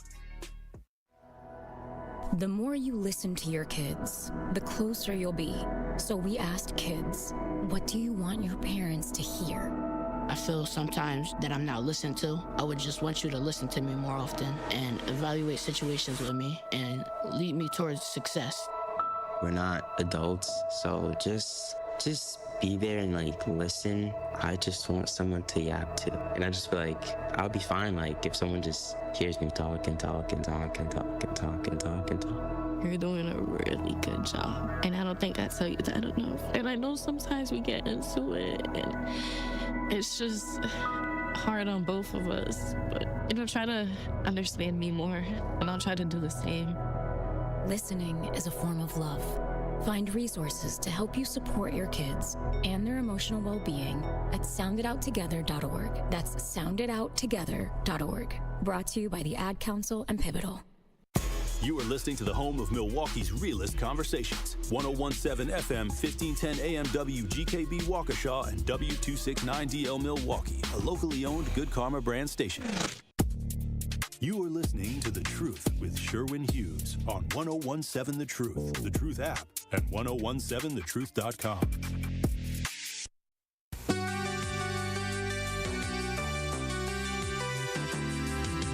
Give me a break, now I know what it takes.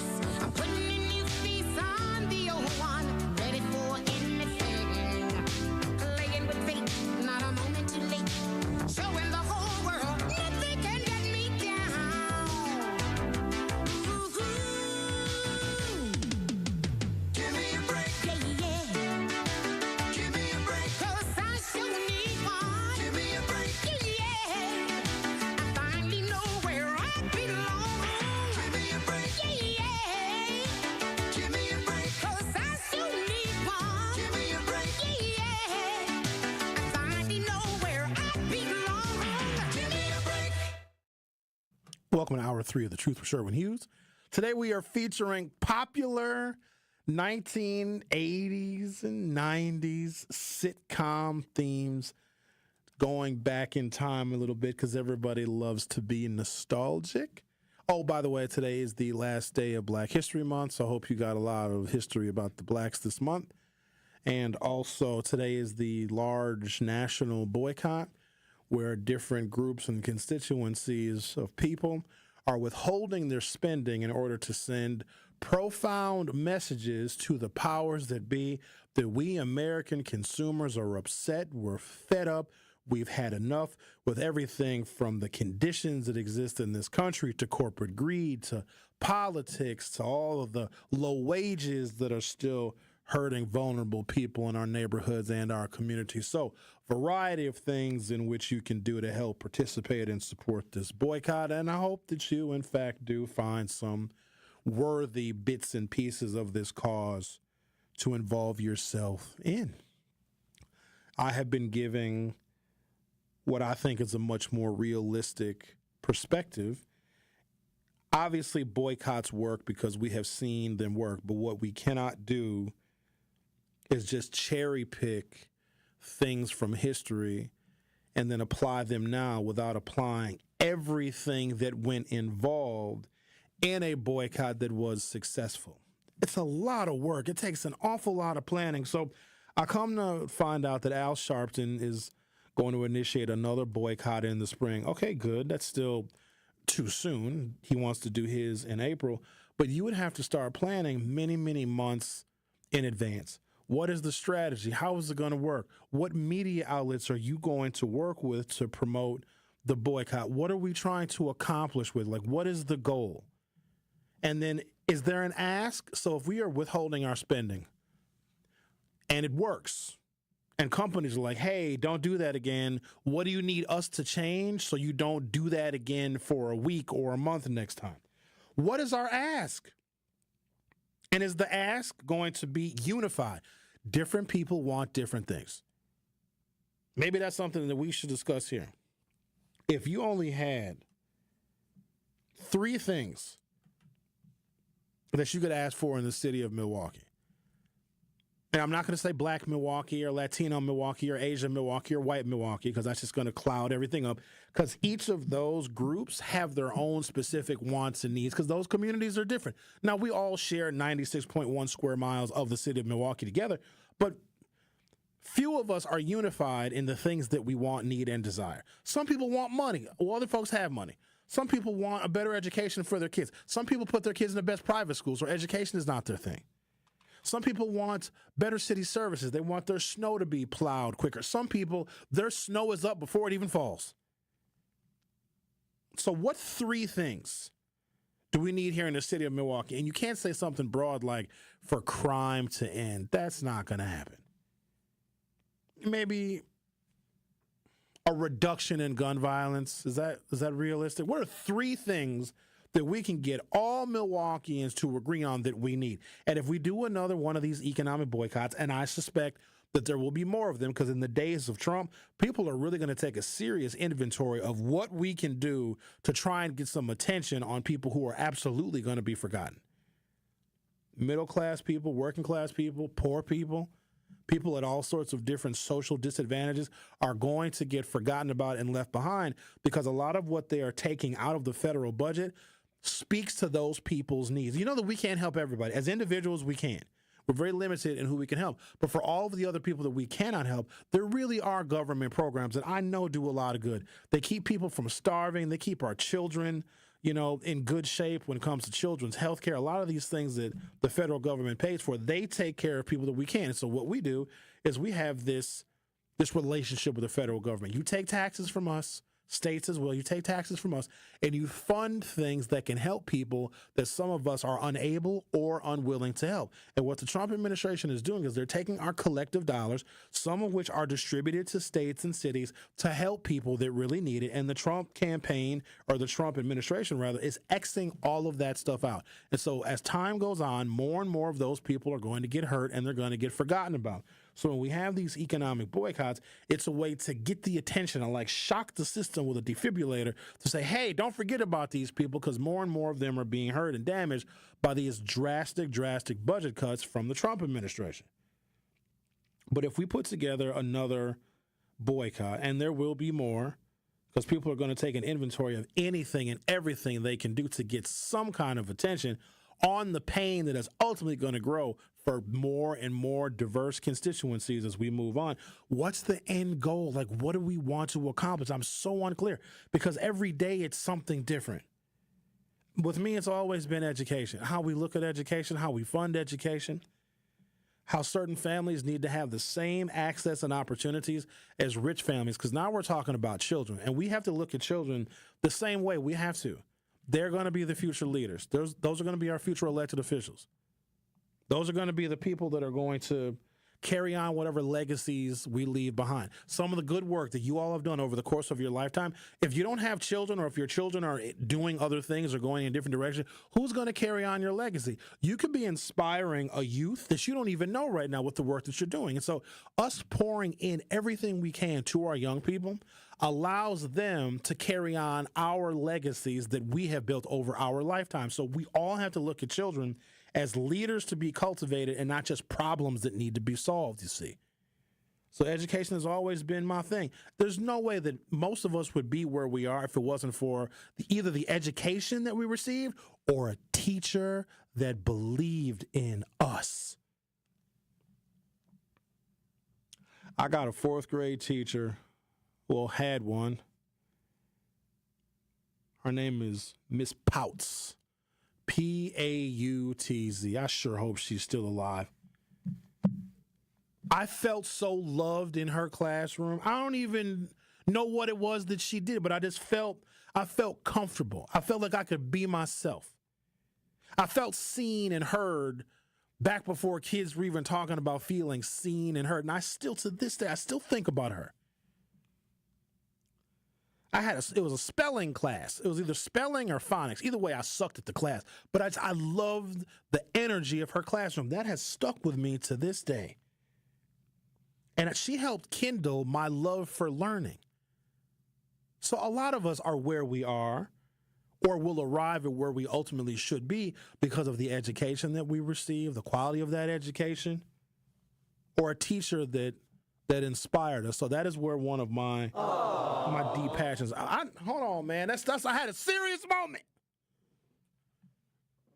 Let's talk. Oh boy, we about to get some education now. What's on your mind, Al? Good morning. I can remember when I went to a Catholic school, and I used to have this teacher pick on me so much. I didn't last that long because she looked like a straight-up bulldagger. And I heard that she looked like one of them bulldaggers that's shaped like a pencil, but was always getting drafted because she looked like her name was Sam. So I understand what you're saying, but me and her never got along. I didn't last too long in them Catholic schools. Moving forward, first thing I want to say about Prince, Prince was getting them yams. No matter how he was getting them yams, all right? Yams day and night. Now, the Nell Carter situation, I think Nell Carter was sleeping with the man on the side because she had a whole lot of hips, a whole lot of breasts, and a whole lot of ass. And when you look at the men of that kind, Nell Carter was a hit. Next, I'm going to move to black women can't lead. Have you noticed people who complain about the feminist movement are men? They are the only people that's complaining. And I don't know what's so wrong with women having power, but black women can't lead. But it's mighty funny. It's okay for black women to see some of these men with these uncomfortable bodies that they really don't want to touch, and they got to get drunk in order to touch it. You think a woman want to look at that? You really think she want to look at that? Listening and looking to you, listening and watching you snore and fart all night with your breasts running away each other, and some of them need a bra, a good heavy Ogo bra for the big busty women. So I'm sorry to inform some of these people, black women can lead, but they don't want to give black women credit. But they're good enough to urinate your babies and watch you leave stuff on the toilet seat. But when you get ready to die, you can't call that white man because he'll bury you in a cardboard box and urinate on your grave. I had to catch myself. Next thing I want to say, too, I know the weekend is here. I need y'all to be careful because people got these tax checks and they got these tax cars, these Maximas, these Nissan Sentras, these Altimas, and the Infinities is like the Buicks to blacks. And, they only drive them until they overheat and it's time for that water pump that they don't want to pay $900 to fix. And watch out for them old school Camrys because one is always missing a hubcap. But here's the thing why we can't never come together, and I'm just going to go local with the inner city. I don't know why when it comes to us as people, we always make excuses for niggerism when things are niggified and when things come to nigger, sugar, honey, iced tea. Because with the reckless driving that I've been seeing, it's around residential neighborhoods, grandmothers, people in the car with their kids, and they always say, well, if you push them out the inner city, they'll go somewhere else. Well, damn, let them go somewhere else. Because what's going to happen is they're going to tear the city down. They're going to come through and do eminent domain, okay? Or you're going to get a new no-nonsense sheriff, and they're going to end up getting MRSA from them silver toilet seats and concrete walls and them steel bars. So we gotta stop making so many excuses for niggerism. It's almost like we gotta drag our feet when things are niggified and it comes to niggas. Excuse my French. And that is, excuse me? Hello? Oh no, I'm still here, Al. I'm just letting you finish. I'm just saying that's why the inner city will never prosper. And then we always get these J-Ro-J, Wild Irish Rose mentalities on how to fix it. And what's going to happen is if they gentrify the inner city, the reckless driving going to be fixed in a year. So what we going to do? Because I'm going to tell you like this, Mr. Hughes. I'm going to go buy me 3 4-ton boulders to go in front of my house. And I hope one of them reckless drivers hit it and kill themselves. And they fly out that windshield like Superman, and they hang from a pole upside down like liquid kryptonite because it's getting out of control. What? And then you say we gotta come together. We can't come together if we keep dragging our speak on stupidity. If you look at our neighborhoods, you look at our streets, and you keep looking at these Cobra, J. Milwaukee Beast ways to fix it, it will never go that far. And most of these cars don't even got insurance. Liability insurance is only $95 if you don't got no money. And what they spend on 3-5, weed, loud, perks, they can pay that. But I'm gonna go on and just leave it alone. I got too far deep. Al, before you go, a good week. Before you go, what are 3 things that we need to change in Milwaukee? Don't give a long explanation, but just name 3 things off top that we need to fix in the city right now. Number 1, we got to change our mindset. We got to come out to vote, and we got to start raising hell to these black politicians. Thank you, Al. All right, y'all have a good weekend. Watch out for these tax checks cards because they don't got no place, and they're going to mess up your weekend. Have a good one. All right, then. Going around here while high beams on flashing it like they are Dale Gilbert and Smokey and the Bandit, and ain't going nowhere except to the dope house. Okay, bye-bye. One law, one rule, one standard. From Madison, Wisconsin, black community leaders lobbied for a wide range of legislative priorities in Madison on Thursday as part of the Wisconsin Legislative Black Caucus's annual Black Advocacy Day. Pastors, local business leaders, and community organizers pushed for action on everything from healthcare to cryptocurrency in meetings with state lawmakers and in workshops discussing legislative solutions. I'm going to take a break. When I come back, we're going to hear from the always interesting and irreverent Millicent. So, Millicent, you stay put. We'll come right back to you. The Truth with Sherwin Hughes on the last day of Black History Month and Boycott Everything Day. And it's something else today, too, probably. I don't know. Just don't go anywhere. I'll be right back. The Truth with Sherwin Hughes returns after this on 1017 The Truth app, and 1017thetruth.com. Truth Nation, it's your boy Tory Lowe, and I need to let you know the award-winning Tory Lowe Show can now be streamed live on YouTube every day from 1 to 4. I am now bringing all the smoke on YouTube every single weekday. I need you to go to YouTube right now and subscribe to 1017 The Truth and check out the award-winning Tory Lowe Show live every afternoon. Milwaukee Black Talk is now streaming live on YouTube. Now that's powerful. Heart disease won't stop us. Diabetes won't slow us down. Allergies, high blood pressure, shoulder pain, cancer. Nothing will keep us from pushing Wisconsin ahead. Because with the Freighter and the Medical College of Wisconsin Health Network, forward progress is what we stand for. That means always pushing and always innovating. With new technologies and breakthrough treatments that make life better, whether we're sick or well. It means providing more convenience and more ways to receive medical excellence for all your health needs, for big and small. It means being there for you, our family, caring for yours. So let's keep raising the bar. Let's keep testing the limits of what medicine can do. Let's push ahead and make life here as great as it can be.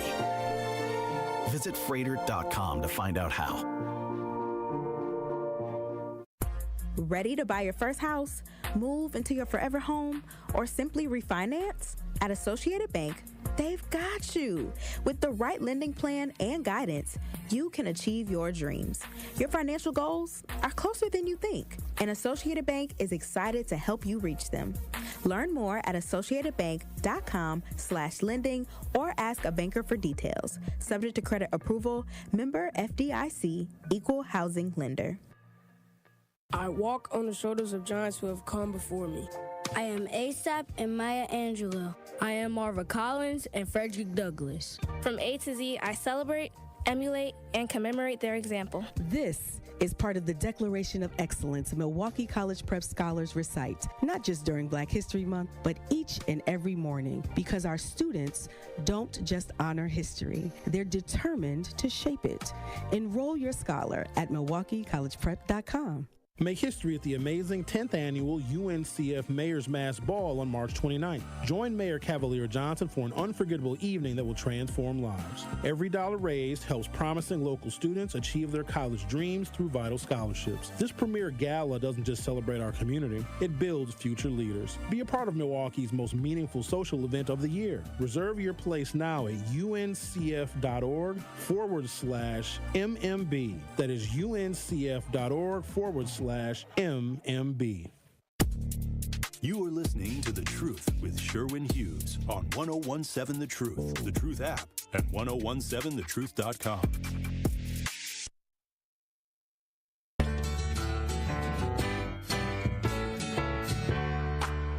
Welcome back. Your dreams were your ticket out. Welcome back to that same old place that you laughed about. Well, the names have all changed since you hung around, but those dreams have remained and they've turned around. Who'd have thought they need ya? Who'd have thought they need ya? Back here where we need ya. Everything's in the light, but we got him on the spot. Welcome back. Welcome back. Welcome back. Welcome back. That was a theme song to like a TV show for like school or something, right? Probably the reason why you never watched it. I haven't seen it. I remember that. I forgot the name of the show, but it was something about like a teacher or a principal or something like that. They say half of the name of the show in the song. The song's called Welcome Back. Actually, more than half. They say 2/3 of the name of the show in the theme song. Welcome Back, Cotter. Let's talk to someone who I think may have been an extra in Welcome Back, Cotter. Millicent, you're on 1017 The Truth. And if you have us on speaker, take us off. Oh, I'm going to do it right now. I'm glad you said it. I always do that. I'm so sorry. Hey, first things first. Bill Cosby and Michael Jackson were both innocent. Let's leave them alone. Innocent of what? Was OJ innocent too? Or you just one of those people that support black people no matter what? Was P. Diddy innocent? No. P. Diddy? I'm trying to think on P. My problem with that is everybody got paid. With P. Diddy, everybody got some money out the deal. So can you really call it a crime? When you say everybody got some money, are you saying people that were at his parties got money? His artists got money? Yeah, they got money. Everybody got paid something. Listen, sometimes that's not fair. If I have to take sexual abuse and participate in explicit things that I don't want to participate in, and I get $500,000, sometimes the money's not worth it. So we can't always say, oh, well, I know, yeah, you were raped, but at least you got away. paid. You didn't get raped for free. No, that's not the same. No, it's not fair, but it is a sidebar. Like, yeah, but there's some people who get raped for free. And then you got raped and got paid, so it is a little different. But it's still rape, Millicent. If somebody's down on their luck and they need to feed their family, and Diddy says, I'll give you a $3 million record deal, but you have to open up your butt cheeks for me. And you're like, oh, my God, I don't want to do that, but I got to feed my family. That's not fair. No, because you could have got welfare. You could have. It's other ways. See, and that's the problem. There are other ways. And once you do it, you can't have buyer's remorse. Yes, you can. If somebody puts you in a situation where you are down on your luck and sometimes welfare doesn't cut it, and they put you in a situation that you really don't want to be in and make you do something you don't want to do for the money, that's a total manipulation, and that's an awful thing. But they can't make you. That's the thing. That's where we get so manipulated. When you do it, you did it because you chose that. Your choice is to die or to do it. You chose to do it instead of dying. So hang on, Melissa. Let me give you a more realistic example. I want to explore this a little bit. Okay. Let's say there's a woman who has a job she really, really needs. She's a single mom of 5 children. If she doesn't have this job, she's going to be evicted. They're going to be homeless, and welfare is not going to cut it. And her boss keeps grabbing her breasts and grabbing her behind and makes all these sexual comments. Now, she should stand up and just quit that job. But if she quits that job, she's not going to be able to feed her kids and she's going to be homeless. Now, she may not be homeless forever, but she will be homeless with her 5 children for a year, and CPS may take a couple of her kids away from her. So are you saying she should just, she made a choice to take that sexual assault? She's choosing to do that. No, she has to, because she's got to feed her damn kids. No, but the choice came, see, you've gotten it to the end. The choice was, in the beginning, you couldn't afford them 5 kids. You should have never had them. See, your choices keep getting worse and worse. What if she had 5 kids with her husband and she's a single mother? Hold on, Milson. She has 5 kids by the same man, by her loving husband that died, and she only has one income. Now, she never even had to work. That's why she had the 5 kids. But now her husband is dead, and now she's got to go to a job she hates with a pervert boss that keeps grabbing her nipples. And when she was having them 5 kids with that husband that died, you never thought to tell him, get some damn life insurance because I got your damn 5 kids? Come on now. Come on. See, we got to stop this. But she can't. Okay. Rick apparently is agreeing with you. I don't agree with you because I think that woman is in a horrible situation, and I don't want... When she tells her story, I don't want people to say, well, you chose to keep working there. She put herself there. See, that's where we have to come up. Because you had kids with a man and you never told him to get some damn life insurance. What if she didn't know about life insurance? What was you laying up there for? You're just mean, Millicent. Why are you so mean to this poor lady? No, I'm just coming with these truths. These are truths. And as long as you make excuses, you will never get to the truth. The truth of the matter is, if you grew up with a mama and y'all was struggling and y'all never had nothing, and then the first thing you want in life is a baby, you stupid. And we need to say that. You're stupid. You don't want better. You don't want to do better. And these phones in our hands, y'all know when Drake and what's his name beefing, but you don't know when they're giving away free books. Come on now. Come on. We can't do that one. We can't. We got to stop. And to show you something, another thing I've been saying, your vote is so precious. Your vote is more precious than your children. As you see now, your vote can get your children taken away from you. So it's important. We're playing out here, and we don't understand this ain't a game. Donald Trump getting ready to show y'all something. He's getting ready to teach y'all some lessons. He's getting ready to teach you that if you got a man and you got some babies with him, get some life insurance because the state ain't going to help you. Milson, before you go, 3 things that the community needs, the city of Milwaukee. I'm not going to relegate it to a black community or poor people or anything, but 3 things you believe that the city of Milwaukee needs right now. Yes. We need all of our water mains redone, not the laterals to the homes, but we need water mains redone. That's the one thing we need redone. Okay. The second thing we need to make it mandatory that parents that have children in public education, must take some type of course or do some kind of curriculum to teach them how to be a parent of a student, how to teach them that reading is more important than tennis shoes. And your third? We need to do my third thing is we need people to start cleaning up behind themselves. Well, that's why we have Tori Lowe to do the neighborhood cleanup. So thank you, Millicent. Yeah. All right, bye. Go boycott something today. Speaking of boycott, I want you all to know that while Rick was over here agreeing with Millicent's very mean-spirited comments, Rick has already purchased something. He's literally eating food right now that he Did you at least get it from a black vendor, Rick? For one, yes, I did. And 2, since you snitching, you say you're not going to change nothing different today. I didn't say that. Yes, you did. You don't know what I'm doing. Don't get on here. We the truth. We 101 the truth. Tell the truth. That's what you say, right? Why are you pocket watching? You told me that. You told me ends like that. Where did you get that from? I got it from Dog City. What did you get? Don't worry about it. I supported local business. And that what today is These are about? all local businesses, but you got to buy nothing or buy black. How do I know that's from Dog City? Hold it up. What you eating? No, I can't. What is it? You went to them Asians, didn't you? You be going to them Didn't Asians. you say that you wasn't doing change nothing different? I didn't say that. So, Sherwin, you gonna sit on Tupac's radio and lie like that? I said I'm with the people today. Oh, you with the people today? Why you can't tell the truth, Sherwin? I said, Sure. Hey, you're listening to the truth. Sherwin Hughes on 101.7 FM. Time to go to break.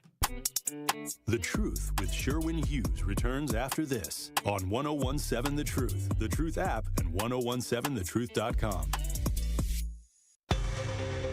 Donald Trump is out of control, stopping payments for health care and food for hungry kids, eliminating the Department of Education, and letting unelected billionaire Elon Musk fire anyone he wants and get access to your most private information. We need a Supreme Court justice who will keep them in check before they go too far. That's Judge Susan Crawford. I'm Judge Susan Crawford. As a former prosecutor and now as a judge, I believe in protecting you, your family, and your right to privacy, and that women have the right to make their own decisions about their health care. Because to me, that's just common sense. Donald Trump and Elon Musk are both backing Brad Schimmel. He'll do whatever they want.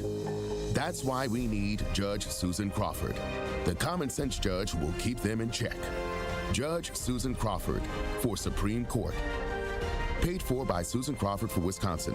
Crawford for WI.com. Are record energy costs putting a squeeze on your fixed or limited incomes? With limited incomes not keeping up with the lingering effects of inflation, you might be one of tens of thousands of Wisconsin residents who are struggling to survive in the blistering heat of summer or the bitter cold of winter. While you haven't asked for it, the Keep Wisconsin Warm Cool Fund and your local energy assistance providers are here to help. No Wisconsin resident should ever have to face the challenge of living without heat or power or face homelessness. For a hand up, apply today and call 1-800-506-5596. That's 800-506-5596. Or visit www.kwwf.org. Now is the perfect time to join the Nextdoor family. Whether you're a parent seeking the best for your child or a professional ready to make a difference. At Nextdoor, children thrive in small classrooms with 2 teachers, exploring art, music, and STEAM. With special needs support, family resources, and kindergarten readiness, every child gets the attention they deserve. And they're also hiring. Enjoy competitive pay, great benefits, and opportunities for personal and professional growth in a fun, welcoming culture. Make a real impact in the community. Join Nextdoor today, where every child, every family, and every team member matters. When you're high, you feel different. Pretty obvious, right? You think different, talk different, but if you feel different, you drive different.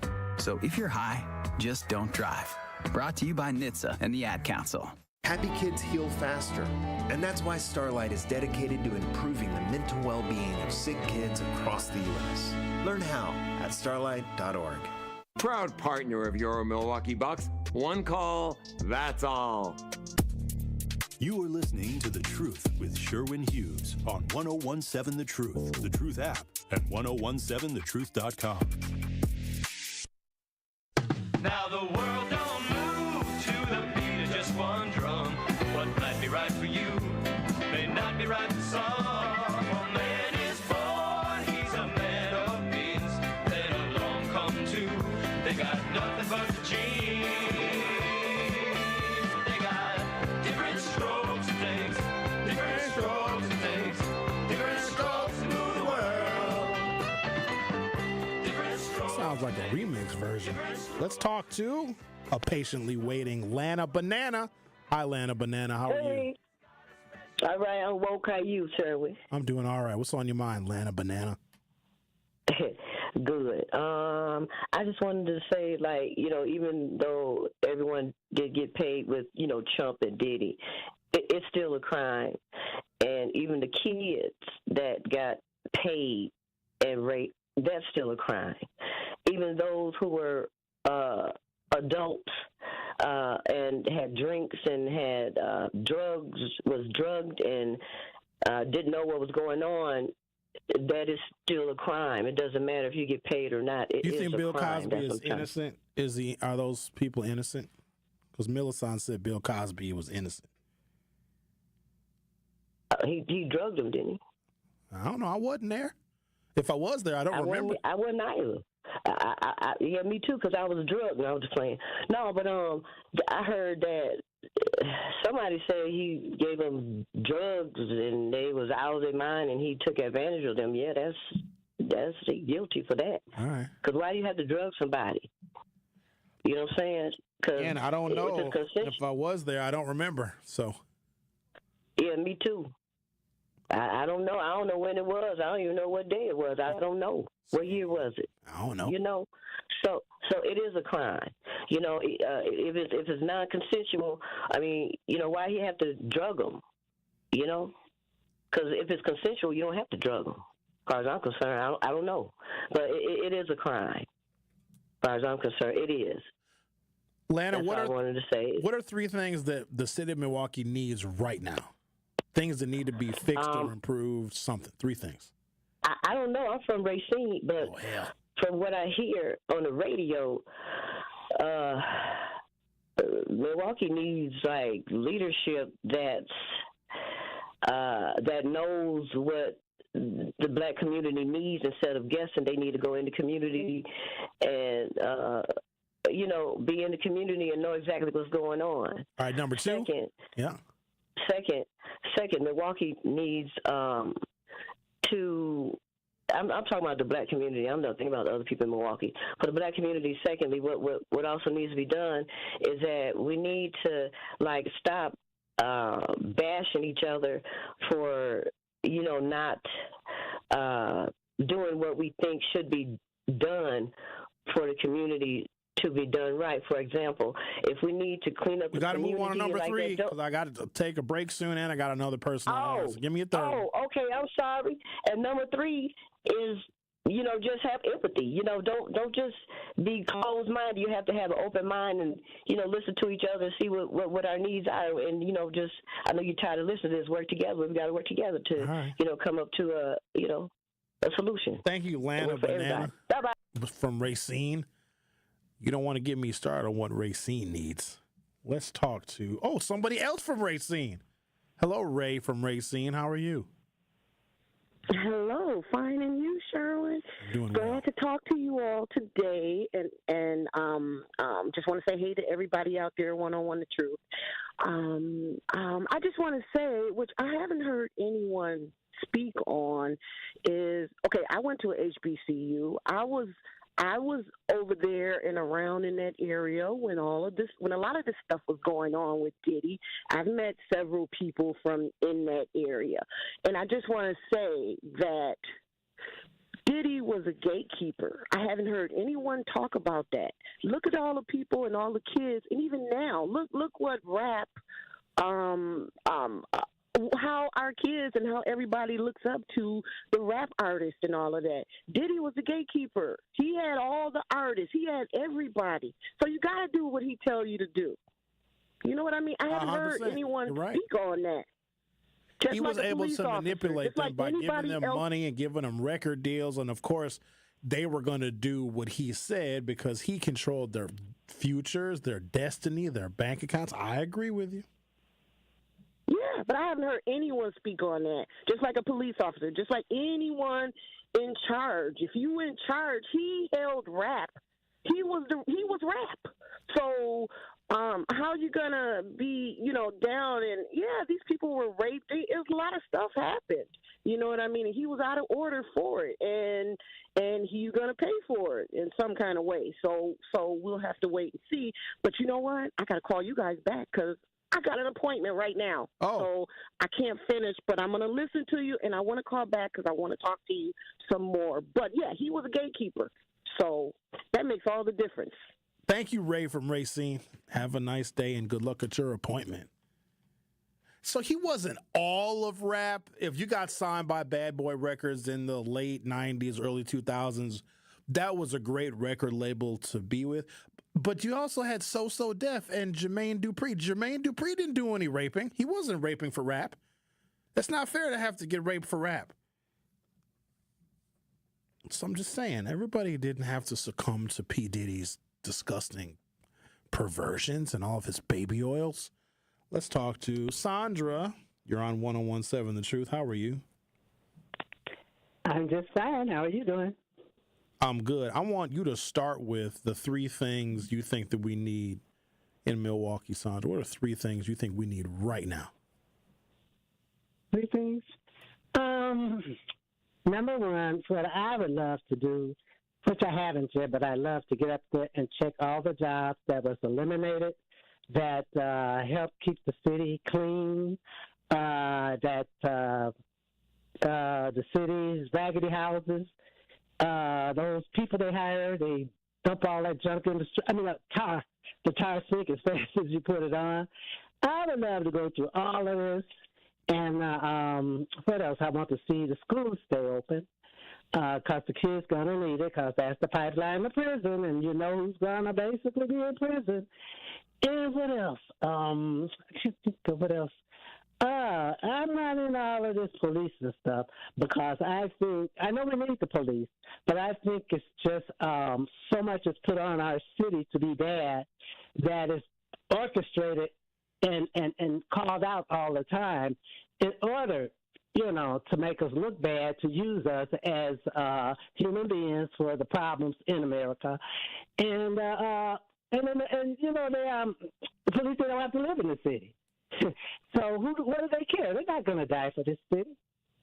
All right. So I look at everything that's going on where you can park and ride, you can park way out to just say out to Mequon somewhere. You can get in your car, ride here, take the job. I want to see us get those jobs.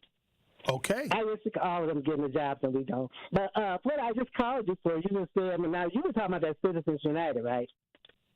Yes, where they're about 2 hours ago. Defunding. Yeah, you did, yeah. So I remember that. I remember reading about all of that, where all this money can be dumped into campaigning and all that stuff where we can't win because, number one, they gutted our unions for one, because the union was played a big part in getting the money, for our camp. Well, I got to stop you. We could win. Okay, the problem is people do not contribute to political candidates that could be beneficial for our communities. If the best candidate ever says, hey, I'm running for office here in Milwaukee, and here's what I see the problems are, and when I get elected, here's what I'm absolutely going to do, we'll just clap for them, but we won't give them any money. So we can outspend corporations if we wanted to, because there's so many more of us than there are of the corporate donors. We just don't give. And then we say, oh, well, I guess we can't get our candidates across the finish line because the corporations are giving all the money. That's because we give zero. Well, do you think at any point, sometime, I just think back, I said, wonder could we, the people, could have bought those corporations out? Give me an example. It said we could have bought the corporations up. Who is we? Well, some people, I saw where some people own a grocery store, and it's the employees owning the grocery store. Sure. Woodman's is one. The employees have stock. They don't necessarily own it, but they have a stake in the profitability of it. Because that way, that we don't have to keep fighting this thing with we have to pay you too much, we have to offshore the jobs, and then now we got shrinkflate, where all the products are so little that, they're just making, I just shake my head. I said, these people think we're stupid. And I said, all those clothes coming in from China, the buttons fall off, the zipper break, but the good ones, they chain those up. Americans are too expensive to hire. So I know that there was a period of time where we produced things in this country, and if another nation wanted something, they probably got an American-made product. But you can't hire Americans now. Just look at the level of customer service that we get just out in general. You can't have those same people with that attitude and their lack of skills and their lack of training making things that the world needs. Americans are too expensive. We're too lazy. We don't like to work hard anymore. We got to have days off. We got to have benefits. We got to have this, that, and the other. You can have some of these same products made in another country, and those employees won't ask for anything but $1 a day. So Americans, we cannot be the labor force of the world because we're too expensive and we don't want to work very much. Mm-hmm. But that's pimping, Sherwin. They're pimps. They could pay the people. Okay. That's the way I feel. If let's say you want to go buy some socks, you're going to get you a little 6-pack of tube socks. The tube socks made in China, while they may not last very long, they're going to be $1.99. Nope. The American-made socks, tube socks, are going to be $19.45, and you can put the American flag on the socks. Proudly made in America by a union company. We're going to choose the Chinese socks every single time. So you know what's going to happen to that American sock company? They're going to go out of business. And that's the real detail of our economy. If something is cheaper, we're going to prefer the cheaper option, even if it doesn't last as long. But that's my time, Sandra. I gotta go. I'm gonna take a break, come back. We'll talk to overtime on the other side. You were listening to The Truth with Sherwin Hughes. This is our last show of the month of Black History Month. So I hope you guys listened all month and you got a lot of history about the blacks. Don't go anywhere. I'll be right back. The Truth with Sherwin Hughes returns after this on 1017 The Truth app, and 1017thetruth.com.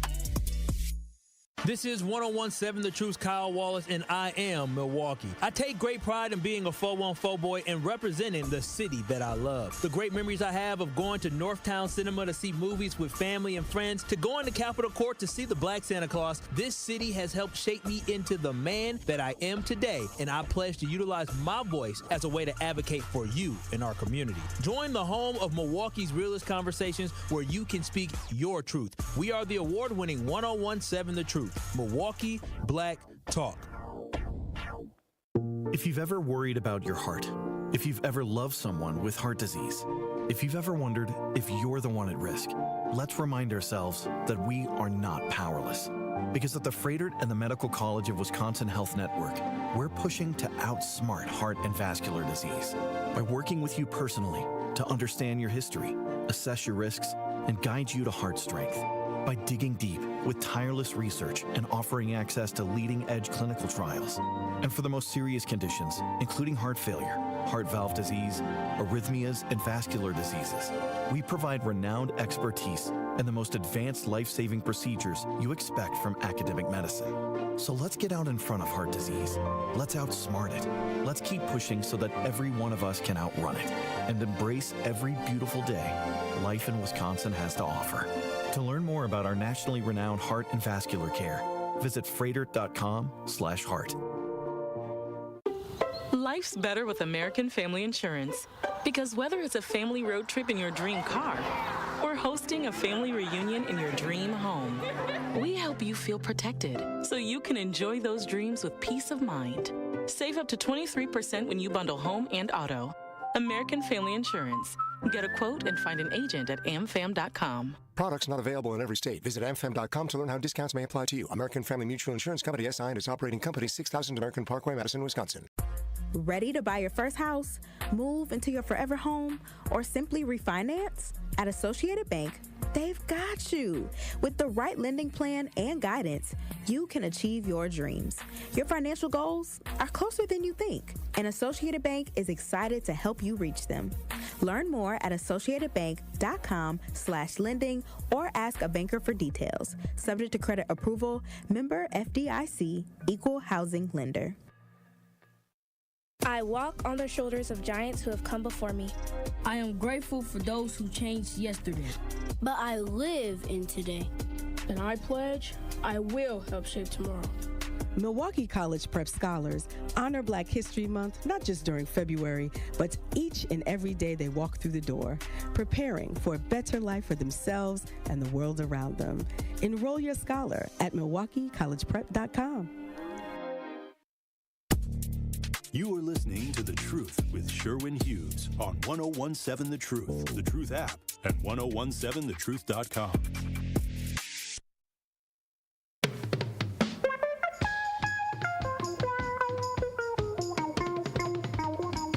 Come and knock on our door. We've been waiting for you. Where the kisses are hers and his, three's company too. Come and dance on our floor. Take a step that is new. Take a step that is new. We've a lovable space that needs your face. Three's Company 2. Welcome back. So how long was my camera off? Rick over there tripping. He eating his food from the Asians today on Boycott Day.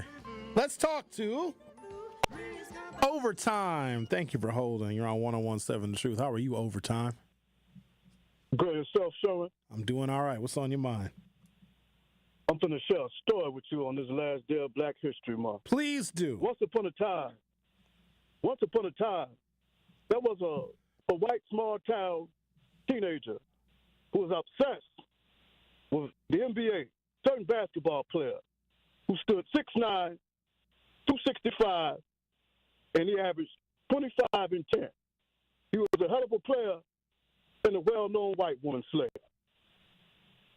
So the white kid, he goes to the city, to this particular restaurant, and it was a slow day in there. And who does he see? He sees his idol, 6'9", 265, 25 and 10, most valuable player and hell of a white woman slayer. And when he sees him, he's accompanied with 4 married white women. And so the white kid, he's a lady. So he runs over to his hero, this black hero, and he says, "Wow, I finally get to meet you. I'm your biggest fan. I love everything you do. I watch every game." And he's just elated. And so the athlete, he says, "Well, thank you, young man." And so he talks to the athlete and the young man. They have a conversation.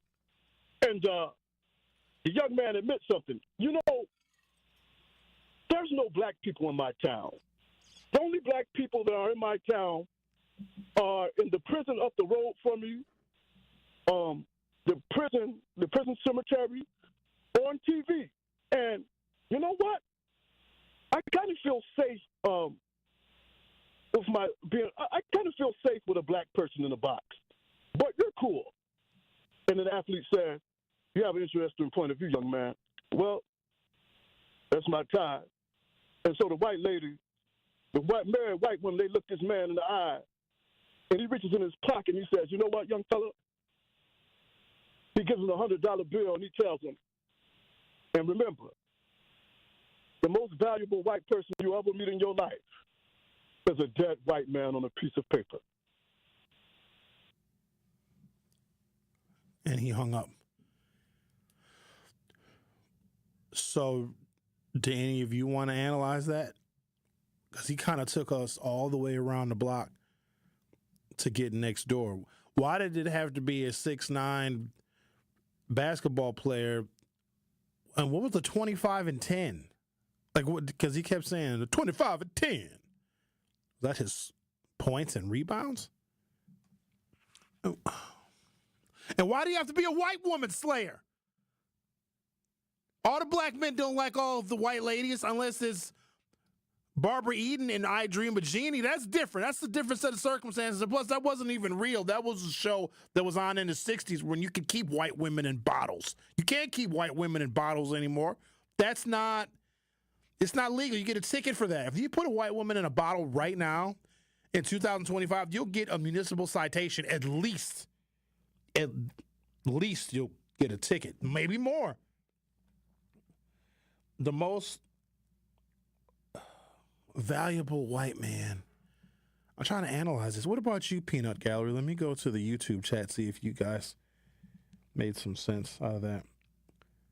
Brett Favre 4 says, Sherwin, the FBI investigated Michael for over 10 years and found nothing. Reginald says, checking out some classic Sidney P., Edge of the City, and it's raw and realistic. Nothing funny about this joint. So y'all are clearly talking about whatever the hell you want to talk about.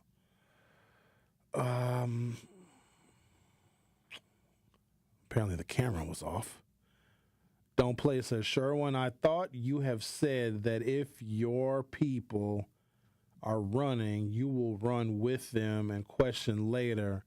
What you talking today, this is why we as a people can't get anywhere. This is not a black boycott. This boycott was started by a white dude in Chicago that's a meditation therapist. We latched on to his boycott. This ain't us. If it was ours, if this was a black Milwaukee boycott that had clear objectives and goals, totally different. This is a white dude in Chicago that came up with an idea. Now all of a sudden he's the boycott man. This is not us running in one direction. Let's be clear about that. And I'm a little disappointed that you didn't know that. I read the story earlier. Here, let me read it again for those in the back that may have missed it. The movement was founded by John Schwartz. Go ahead and analyze that last name. John Schwartz, known as Jay, who announced the creation of the People's Union USA on February 3rd in a video on social media. The next day, Schwartz posted another video calling for a day of economic resistance on February 28th. It's a white dude. So no, this is not, it's not authentic to us. Now, who's the person that said that? I love when y'all say a bunch of mess that you don't know what you're talking about. Hold on, who said that to me? Don't Play is the person's name in the YouTube chat.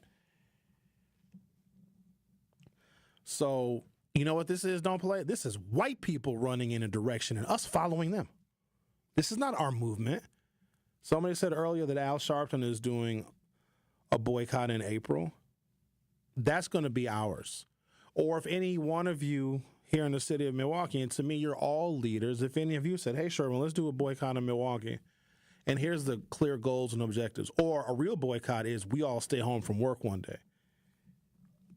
Everybody stay home from work, and those employers would lose dramatically more money if nobody went to work versus if we're trying to tell people in a consumer economy not to go and spend their money. There's some people that live to spend money. They really do.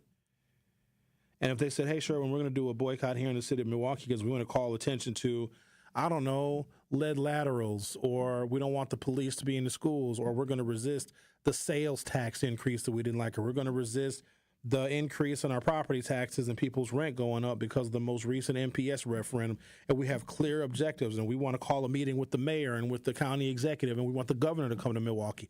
That would make a lot more sense, but don't call it, this is no black movement. This is started by a white dude, and a weird white dude, too. He's a meditation therapist. We're over here on Black History Month, over here following a movement, a boycott started by a white dude who I assure you has different goals and objectives for why he wants to boycott. So what we're doing is we're probably helping him. And I don't know who this dude is.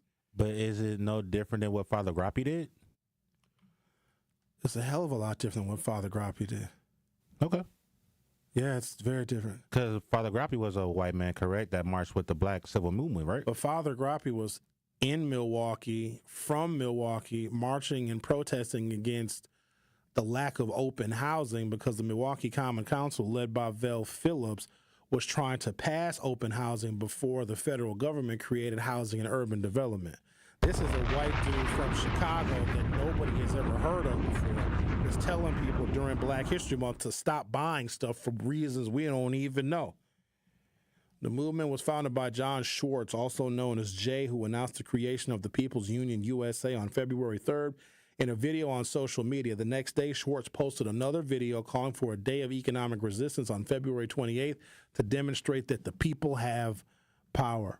Schwartz says the group is not affiliated with any political party and is dedicated to economic resistance, government accountability, and corporate reform. I see nothing about black people in that. Thank you guys for listening. Have yourselves a great Friday, the last day of Black History Month. Stay tuned because the Truth to Power with Kyle Wallace is up next. The award-winning 1017 The Truth proudly celebrates Black